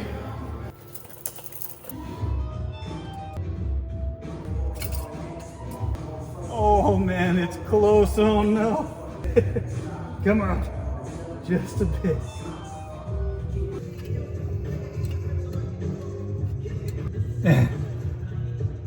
This is a little too close for comfort, but maybe it'll be a problem, maybe it won't. So it's like this close to the shock. We'll see when it's on the ground if it rubs, but for now, that's the back. So now there's a flexible hose that goes from here to this mount over here, and then it connects to a hard line. So I got a male and female end. Brake clip.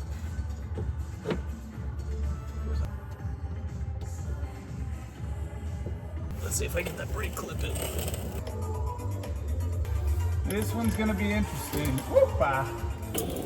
So all I'm doing, if I go like this, that's where it was back there, and I'm following these brackets in there, not going too tight, and I'm just slowly, now I gotta get in here.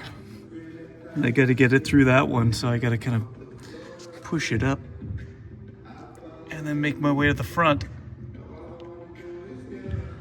I'll get there. So I was looking around and things weren't making sense. And then I looked at the old video and it looks like this piece right here attached to my fuel pump also has some brake line tees in here. So I don't exactly know where it goes. It maybe goes into this and then, I don't know. This is gonna have to get cleaned up though. Totally missed this part. So I cleaned these two up.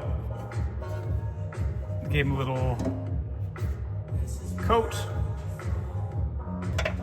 So that's probably it.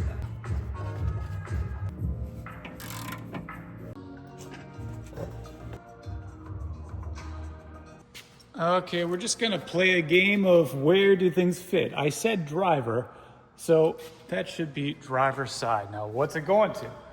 I don't know. It looks like it fits about to there. This long, like I got this guy, it's huge. This has gotta be, how am I think I can just slide it back here. Like I want to remake all these, but you know, if they're good, they're good.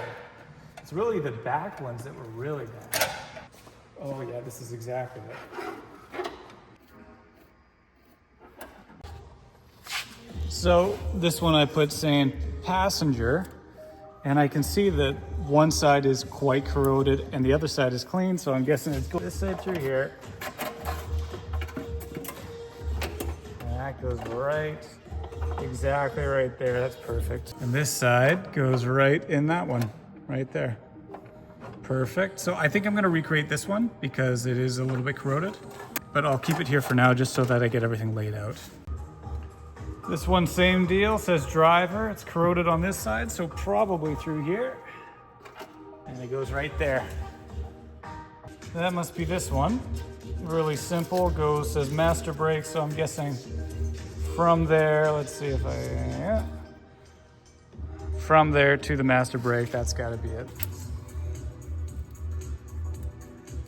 These are little bumpers for the brakes.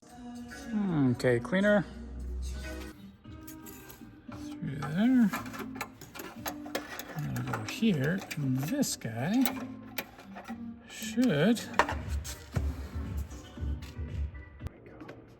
Perfect. And I have my female to female. It's all very tight fit for everything, man.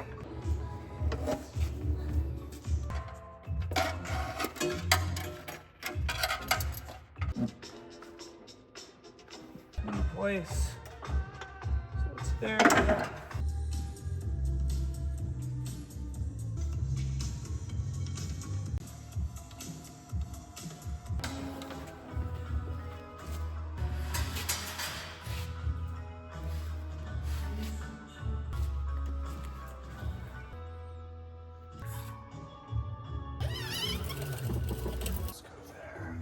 This makes sense.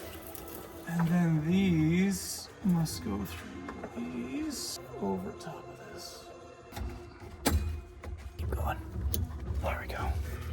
I think it's there. It's just not really flailing out to stop itself. I always find it amazing that 50 years later, you can still get a brand new part for this.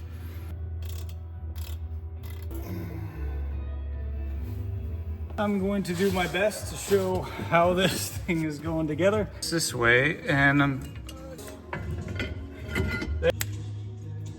okay, so I put everything together and I realized I basically did it all wrong. So I'm going to go back to the beginning of putting all of this together, and I'm going to show you exactly how to do it correctly, at least from what I understand now. So we're going to start with the beginning of putting these e-brake and adjuster lever onto the drum brake shoe. So let's start with that. Okay, so something that I didn't understand before was that actually these brake shoes are different sizes. So you're going to notice here on the shoes, one is smaller than the other, and that's on both sides. So the longer one is going to be your back shoe and the smaller one's going to be your front shoe. So oriented that way, you will be taking off, well, at least in my case for this car, taking off this piece, and this is the where the e-brake attaches as well as the self-adjuster is located. So that's going to be reattached onto the back shoe, and that's going to be the same for the other side. This is on my driver's side and this is on my passenger side. So to get this one in, it's as simple as that's through, and then we have, and all you do is take one of these horseshoe clips and a little bit, close that up. She's locked in, she's not coming out like that. This one's a little nicer, just like so. Okay, after absolutely struggling with this on the other side, I did figure it out, and we'll get this side done here. There is a process. First, e-brake, which is very difficult to do alone. This will involve the legs, holding that. So I gotta like pull on the e-brake here. Pretty hard. Pull back. Got it. Okay, so now I got the brake adjuster here. And it's got a couple of moving parts. You have to put some anti-seize in there, and I also already lubricated up the threads.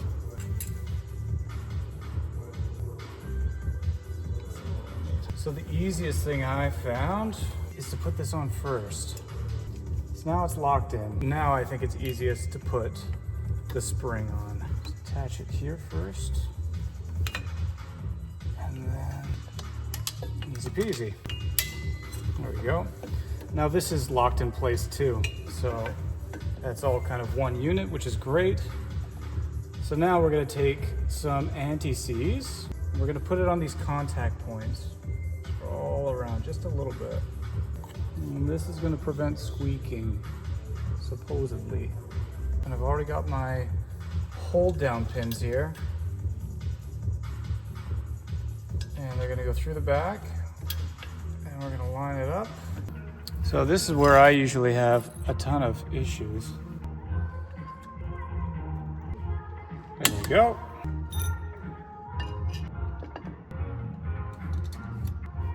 There we go, got it. This spring, and the orientation I saw before was the small one was in the back. So it's hooking up right in here, and the other one's gonna go right up in there. So I'm gonna use a tool. I picked up one of these brake spring tools, make my life a little easier. Got it. And that one goes here. There we go. And these are pretty much centered. So I think I got everything. Cylinder, 1 spring, 2 spring. We got another spring that's holding on to here. This is all working nice. This is attached to the adjuster. Now a nice new drum. There we go.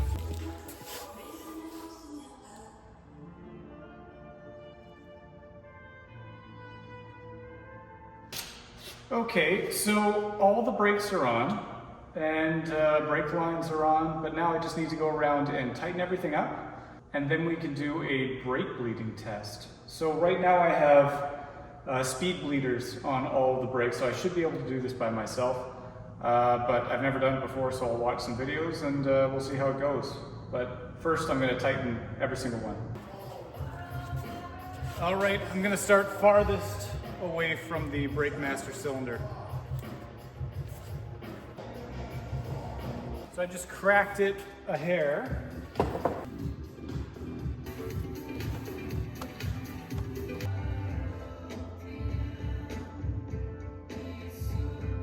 So I've got a bottle full of brake fluid here, cleaned it all out, and this is going to stop it from hopefully coming back out. Is this long enough?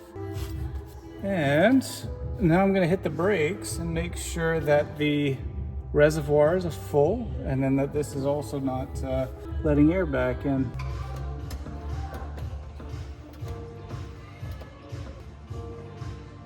There we go, I think it's been working here.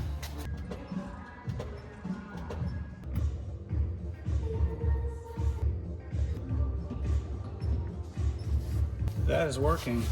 Okay. We'll just do kind of the whole system, see if everything's not leaking, and do the front. So I've kind of messed up the front. So here you can see, I put fluid into both caps, which I shouldn't have. You know, I should have done the back and then the front, I just wasn't thinking. So there's some leaks here, but I'll check it out, it'll be fine. I got an issue every time I hit the brakes. It's leaking out here. Oh, you know what? Maybe it's because my caliper's been pushed out because I don't have anything there, I think. Another nice thing, I put it together. Oh yeah. At least it wasn't my brake lines leaking. Well, this was unforeseen, but look at that right there. So because this came out so far, I believe because I didn't have the pads in, it just kept going, the brake fluid kept pushing it out, and then it got snagged, and then it tore, which is so unfortunate. So now I'm gonna have to order another boot, and I'm gonna have to redo this. I'll have to take them apart. Easy enough to take apart now that I know what I'm doing. But yeah, I can't bleed the front brakes. The back brakes are doing fine.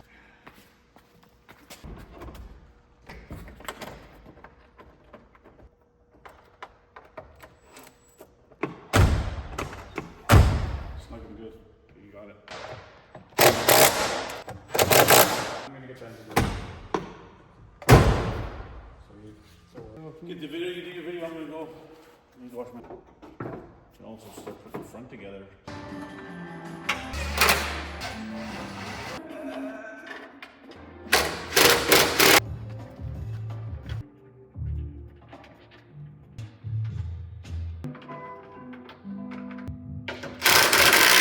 Why do I have so many left?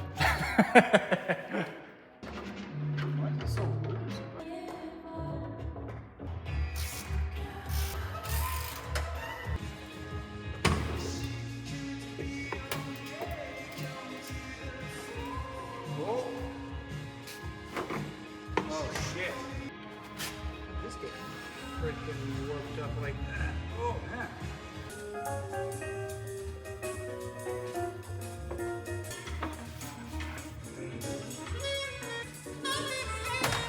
Oh, it's stressful. Ugh.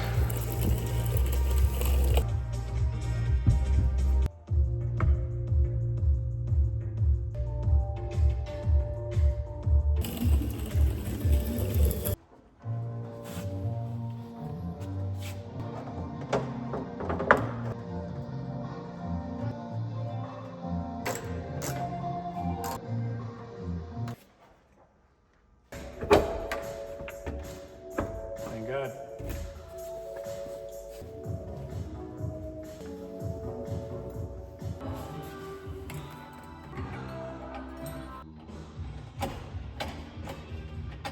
Okay, so right now it doesn't. Like it will go into first and second, but it will not go into third, fourth, or fifth. I'm just gonna assume that once the car gets moving, that it'll be fine. I don't know. So I think I'll just clean up and put the console on.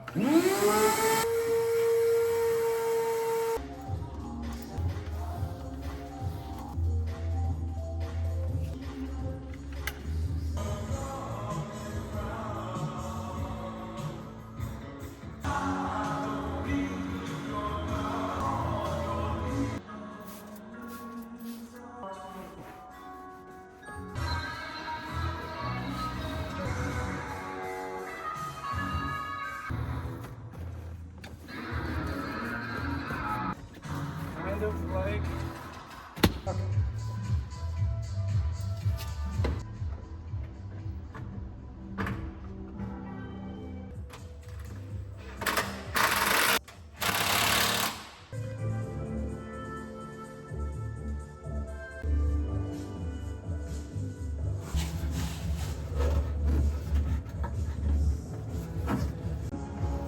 I got it.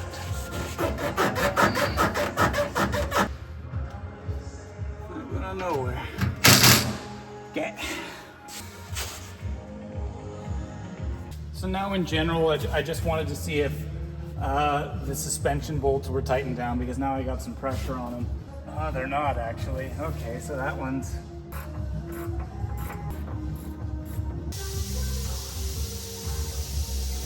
This thing...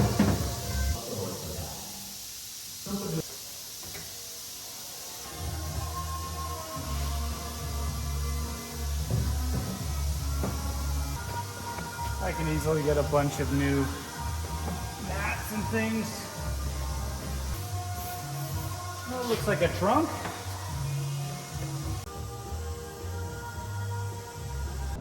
So this is a light to illuminate the license plate, and it's a little busted here, but I've actually got a replacement, so I'm gonna try to put it in.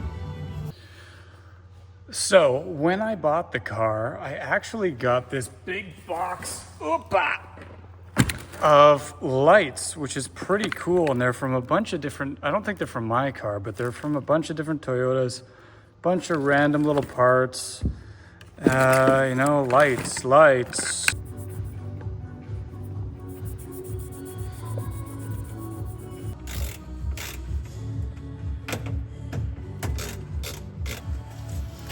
Maybe the car was painted with it on. There we go. Oh. Okay, there it is, all broken up. Get one.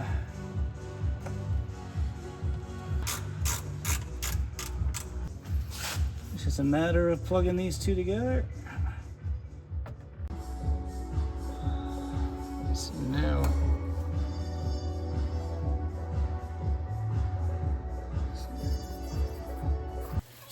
here we go, am I down here? Okay, so to finish off the back, I'm actually going to put the rear diff fluid in. So I got 80/90 here, and I got all my my plugs. I'm going to put a seal gasket around them as well. The reason I'm doing this right now, it should be done at the end, you'd think, but I just want to make sure that the seals I put into my wheel hubs are going to work and that nothing's leaking, because then, you know, I gotta jack it up and I gotta get the puller and I gotta take the axle shaft out, and then it's gonna be a full thing. So I'm just gonna put it in now, see if it leaks, and then, you know, again, one by one, we're going through everything, so.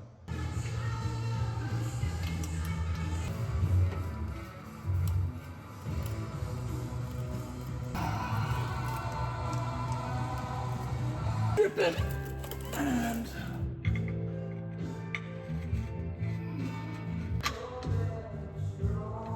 okay. Okay, that kind of concludes the rear. Everything's fixed-ish, but it just takes something off my mind and I don't have to worry about it anymore. Now let's move on to the front. All right. I'm going to attempt to bend this back in the most hillbilly way possible. And hopefully it's a quick fix. If not, we'll see. So, the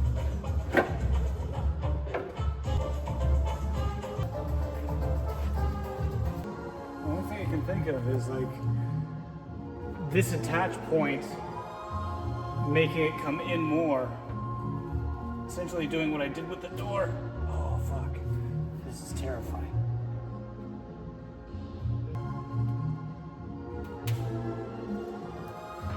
Oh man, let's check. As janky as that was, I'm kind of just aligning it, like I haven't placed it on, but the two holes are kind of right there. And I think that's enough. If I need to do, I'll do a little more just in case. But I think it actually did bring it out. I think I did, oh no, I didn't do too much damage. Here, I'm gonna bend once more and then, there. So it's a bigger gap, but I think, let's see what happens when I bolt everything down.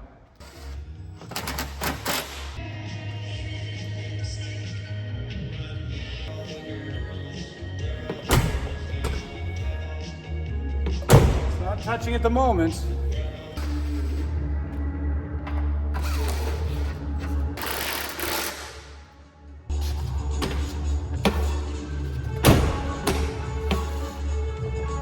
Hey! I was really afraid of this. That was actually super easy. Even though there's a gap, I don't care. Let's see the other side. I think it's about the same. Very tight down there on this side, but it works. Look how tight that is. Oh. This door is sagging. What happened? I didn't film it, but I took all this off and the door. I just held it with my knee and pushed it up, and at the same time I unscrewed and re-screwed that and positioned it, so now perfect. No issues. Now let's see if the fender touches. Maybe while I'm here I actually jack up the car and adjust the tie rod so that this is a little straighter.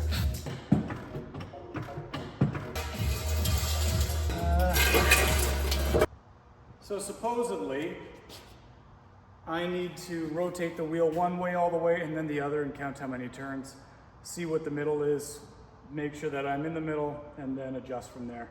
So really this is the only one out, the other one's pretty straight. I'm going to do that. I'm going to count how many. That's one. So that's dead straight. This one's, I'll get a proper alignment, of course, but okay, let's see. It's really, really simple.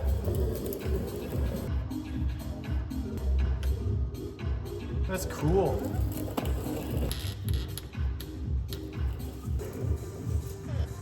Oh, fucking oil dropped on my head. Now I'll lock this in place. That's so cool.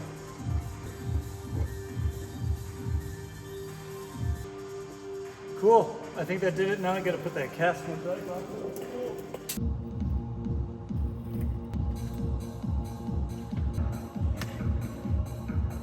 I think it's still, yeah, it's still, maybe it's got like a bit of a, So that's another thing kind of down, but now, while this is off,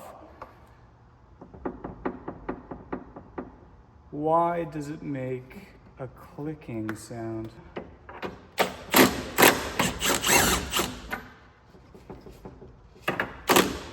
Maybe that's not what's... Actually, I think this side stopped. I think now it's just that side.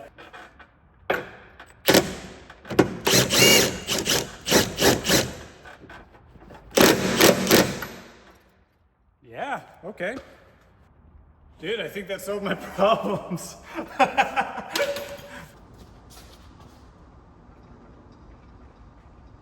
Nothing?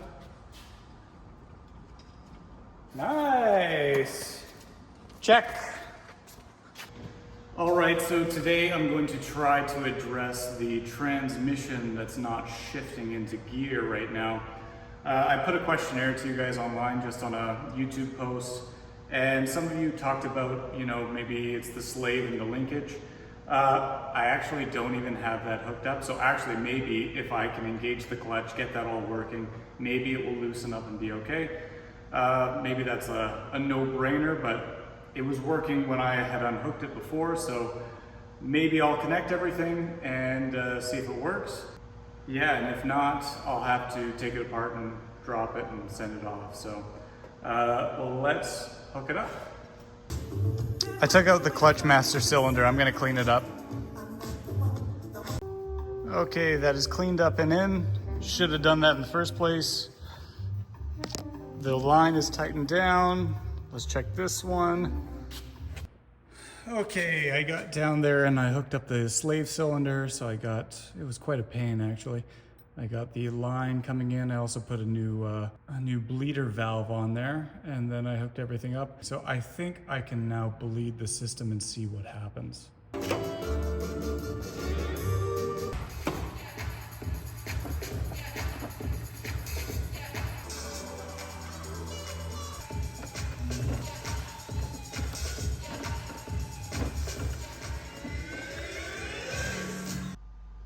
Okay,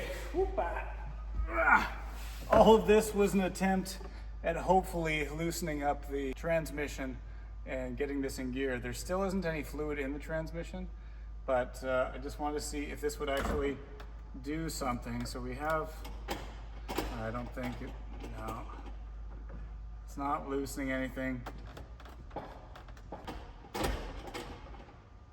Like, why won't it? I mean, I can take this off and see, maybe it needs transmission fluid, I don't know. I'm gonna take this off and I'm gonna see, I don't know, maybe I can fill it up a little bit and see what happens.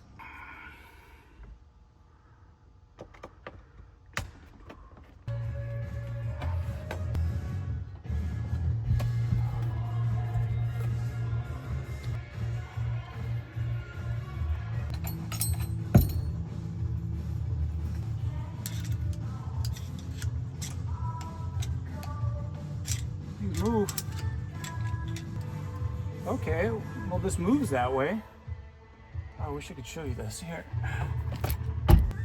So you can see maybe this thing, you know, that little metal piece down there moves that way. It also moves that way. The bottom ones, I'm not sure. Oh, something moved. Okay. What the heck is that? Okay, something moved. This is good. Okay, I've made weird progress very quickly. I can now not go into first and second, but I can go into fifth and these two. So it's like there's a pattern in here and I need to match it up. So maybe I need all of them to be like that. So what if I do that? So I have mastered the puzzle. It now goes first, second, third, fourth, fifth, and reverse. So I am the puzzle master. I mastered the puzzle of the Toyota. I get to move on to the next lesson.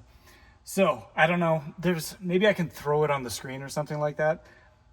It looked like a pattern. There was 3 rows, and one goes up, one goes down, one goes up. If 2 were in the same place, you know, it wouldn't move. If one was up and one was down, it would move only one way. And so I just configured that over and over again until finally got it back again. So happy, so happy. So everything's in place, thank God. Whew, that was close.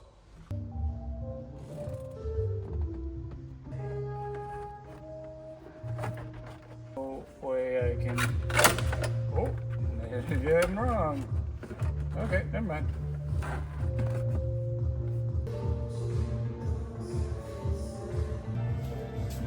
I think I'll keep this loose just because there's going to be some wiring work being done, but I might as well put in the seat and then it will feel more complete, right? So let's give it a wipe down.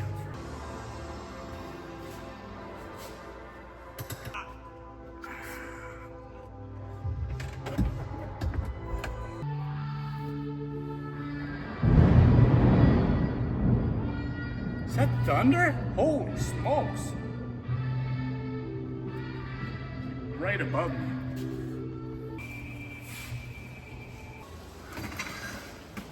Whoopa. It's Meg brain plan. Funkadelic.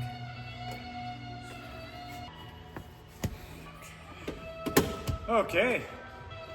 Almost covers up the big burn we had, but get that fixed. Ooh, finally. Nice. Hey, that's all the way back.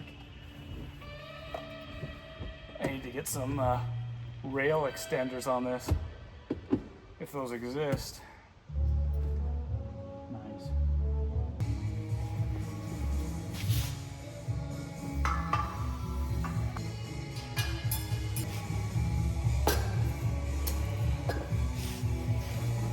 Okay, so this part of my exhaust that goes into the exhaust manifold looks like there's some type of sensor here, so I need to figure out what that one is. Also, luckily I kept this gasket, and it looks like there was some high temp gasket sealer, so I'll just reuse this and reapply that sealer. So just going through some of the wire rat nest here. I found 2 wires that are going to be heading underneath. I remember this one was attached to the transmission. I kind of put that this was on the right side here. I remember this was on the top, and it looks like this one's going to be screwing in. So I can't exactly remember what this is. I guess it's reading, who knows, somebody can tell me.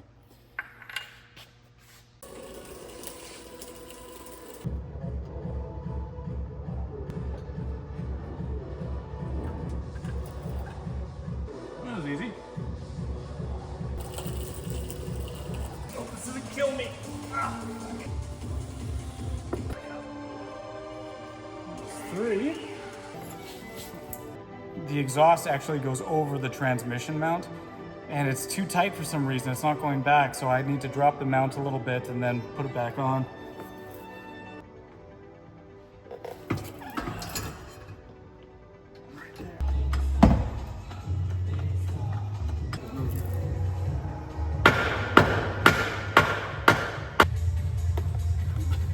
I need my phone.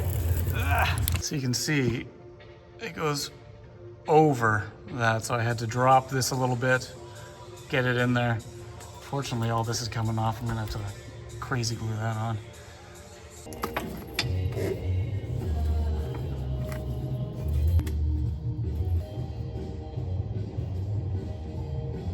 Okay, you can't see what I'm doing, but I put on the speedometer cable as well as what I think is the rear backup light cable. So I put that in, and now I'm just gonna refill the transmission fluid. I think it's a good time to do it. I don't see any reason why it would come out, so.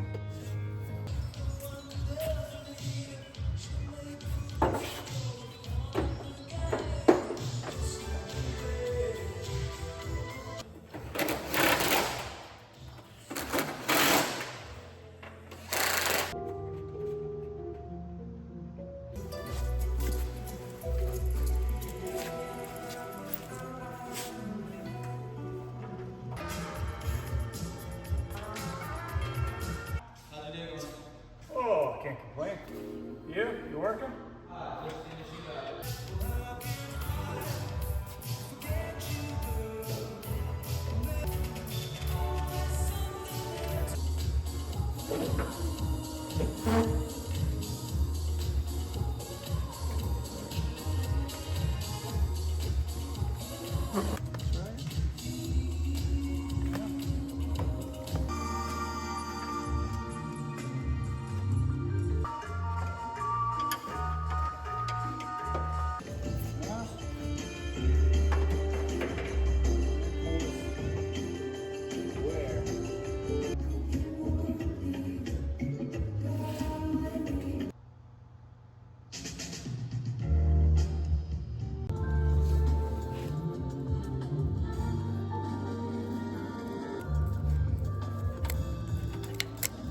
There we go. That is free. This is really frayed, but it's fine. I'm gonna clean this up.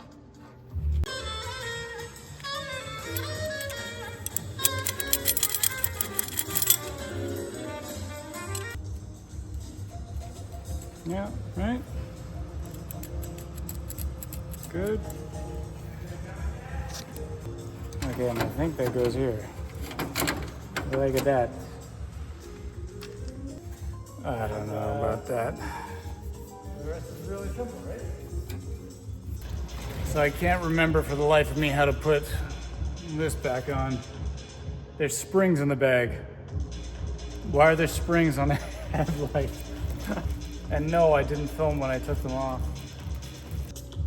I've got two manuals, and this is the body manual. This has a bunch of great pictures. Okay, so I figured it out from an old video I had. The spring goes here and it attaches to the body, which is ridiculous. And then those little square pieces, they have small slots. They go into like that and they fit like that. You know, I got covers for days on these stupid things. First we got this cover, and that's going, you know, around there. I should give this a little clean. Then it's going here. Yeah, I think that's making sense. And then it's going there. Okay. At the very beginning, I didn't label this bag, and there was these little screws here, but I figured out what they were for. These are gonna go on, and they're gonna lock this into place with the light.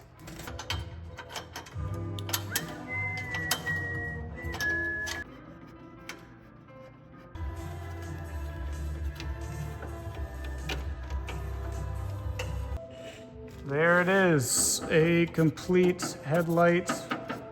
Not going nowhere. Wow. Let's get the other one on. Okay, so I want to see if there's a sequence to this last part here. I've got both the lights on. That's gonna go over top because they've got overspray here. If I were to redo all this, I'd get all new hardware. I mean, I guess I can go on the ground. Maybe I can try to get the hood on.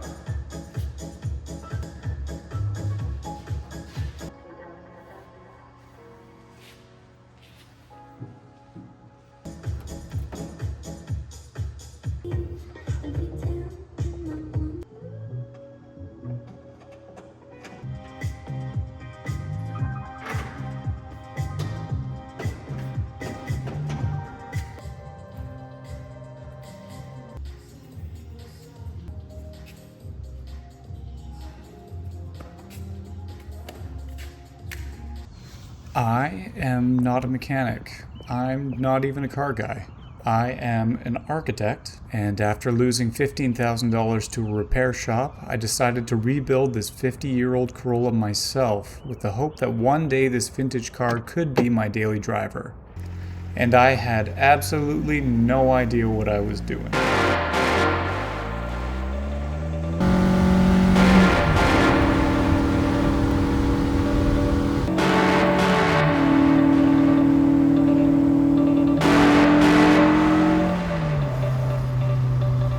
But this story didn't start with the Corolla. It started years earlier with one impractical idea that completely changed the way I wanted to live. How can I live more intentionally and be the most genuine version of myself? I'm a romantic. My mind's always been a bit up in the clouds, and since I was a kid, I've always been obsessed with old things, unique things, things with character. Things that when you touch them, you almost have a nostalgia for a life that you never had. If I wasn't an architect, I'd probably own an auction house and never sell anything. And when I came back from architecture school overseas, I needed a daily driver, but I didn't want to go back to something anonymous like this. I wanted a way to make my driving intentional, to be true to my character, to romanticize what would have been a fairly default action. So naturally, I bought a 1976 Toyota pickup. I was actually looking for a Datsun, but by luck, I found this old Toyota that had lived on an apple farm for its whole life. That's the actual truck in the photo. My vintage daily driver. Many people said it wouldn't work. Yes, it wasn't practical, but surprisingly reliable and completely wonderful. I drove it every day for a year, learned a little about cars, got a lot of smiles per gallon, and honestly, really enjoyed my life. And then, after a few too many glasses of wine, I found this Corolla on Marketplace and had what I can only assume every male thinks at least once in his life. Why not two? And then I ended up selling the pickup. I probably shouldn't have. It was a really great truck. The Corolla was cool, a kind of Japanese muscle car, but underneath, it was rough. It hadn't run in 30 years, the underside was rusty, everything was dry rotted, and the previous owner had the engine set up to be a drag car. It needed serious work. So I did what any sensible person would do. I sent it to a shop. And what started with a simple $4,000 rocker rust repair became, no, actually we meant $4,000 per side. Then 8 months. Then $15,000. Then we're holding your car hostage. And by the end of it, I was so burned that I made the decision right then and there that I would do the restoration myself. But the truth is, I didn't make the decision out of spite or revenge or even to save money. I've always imagined getting old and having multiple cars, but if I was going to do that, I needed to know how cars actually worked. Can't be bringing it to a shop every time, you know? On top of that, I've never been naturally hands-on. I've always been ideas first, a creator of worlds type, too much of a dreamer. But as Supertramp says, and this car became the way I could test my limits and become more hands-on. Just kidding. It was for revenge. I'll make them pay for what they did. I'll get my money back. I'll burn their homes to the ground. I'll raise an army of Corollas. I'll drink their blood. Anyways, so I took the car apart. And over the next few years, piece by piece, I started learning. Starting right from the beginning. Taking the car apart, organizing all the parts, making a game plan, making a jig to put the car on its side, sandblasting the undercarriage, cutting out all the rusted metal. Aha! Learning to weld, learning to paint, taking apart all the individual components, redoing the ball joints, bearings, bushings, powder coating, making brake lines, you name it, I touched every part of that car, and you can see all the evidence for yourself here on YouTube. And luckily I was filming everything because I got a bunch of great insight from people in the comments section. If something was missed, I had a lot of people making sure that it was corrected. I really couldn't have done it without you guys. But what I had been doing in all fairness was the easy part. The hard part was going to be making this thing run the way I wanted to. Smooth, reliable, daily. Remember, this engine hasn't run properly in a long time, and it's not tuned for daily driving, so it was going to need a serious overhaul. I told you I wasn't a mechanic, and I told you I did want to do it myself, but becoming capable doesn't mean you're too proud to admit your limits. This car ran like shit. The power band was all lower end torque, and the second you hit your big toe on the gas pedal, it wanted to launch in the air, Toretto style. Remember, we're thinking cruiser, daily. Impractical, but very, very practical. So I had got a recommendation for a professional shop from a friend who recently had his Miata rebuilt, and he assured me that these were good guys. I wouldn't get scammed again. The guy that worked on the engine looked like Han from Tokyo Drift. When he opened up the engine bay, he stood there in silence, took a drag of his cigarette, and only said, "This is gonna be a lot of work." To bring this engine into the modern world, we need a few things. Upgrade all the wiring, who knows where the bottlenecks were and where this thing was shorting out. A modern ECU for tuning and customization, we chose the Megasquirt 3. This engine was batch firing, 2 cylinders at a time. We needed it to run on 4 independent cylinders, which required a custom distributor that he filed down one of the teeth off of. Don't ask me how it works. We put in upgraded ignition coils, the last ones were dying out, updated fuses and relays, tucked in beside the new ECU. Funny enough, we kept the big cams. They were a big problem, but he assured me it would be more fun and it would run smooth. Then all the miscellaneous items, relocating the battery, upgraded alternator, upgraded quiet fuel pump, fuel lines, filters, etc. But did all of this actually make the car run any better? After they put the car on the dyno, with a bit of time, they actually increased the horsepower from 125 to 145 horsepower. This ain't your grandpa's grandpa car anymore.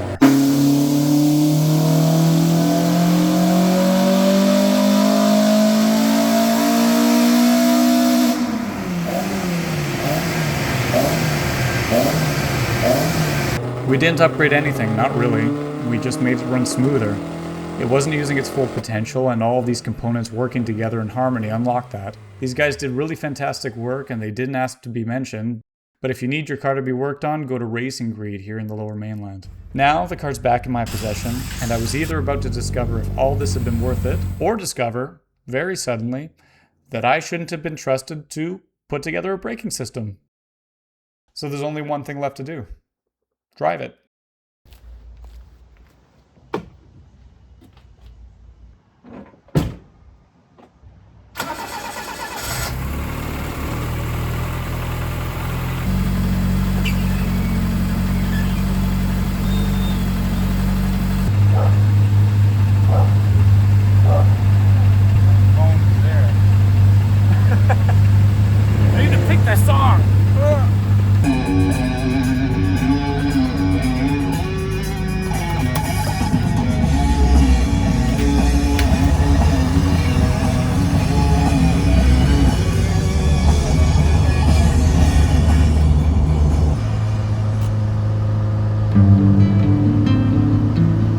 I've been driving this car almost every day for about a month now, taking it on longer and longer trips, and I have to say, it's exactly what I wanted. I'm not a car guy, so in the end, this wasn't just about restoring an old JDM. For me, it's about being in opposition to the idea that life has to be lived in the default way, and that I can build something intentional instead. I feel like the truest version of myself when I'm driving this car. Hopefully, that mindset will trickle down into every other part of my life. And maybe that's what a car guy is. Maybe I am a car guy.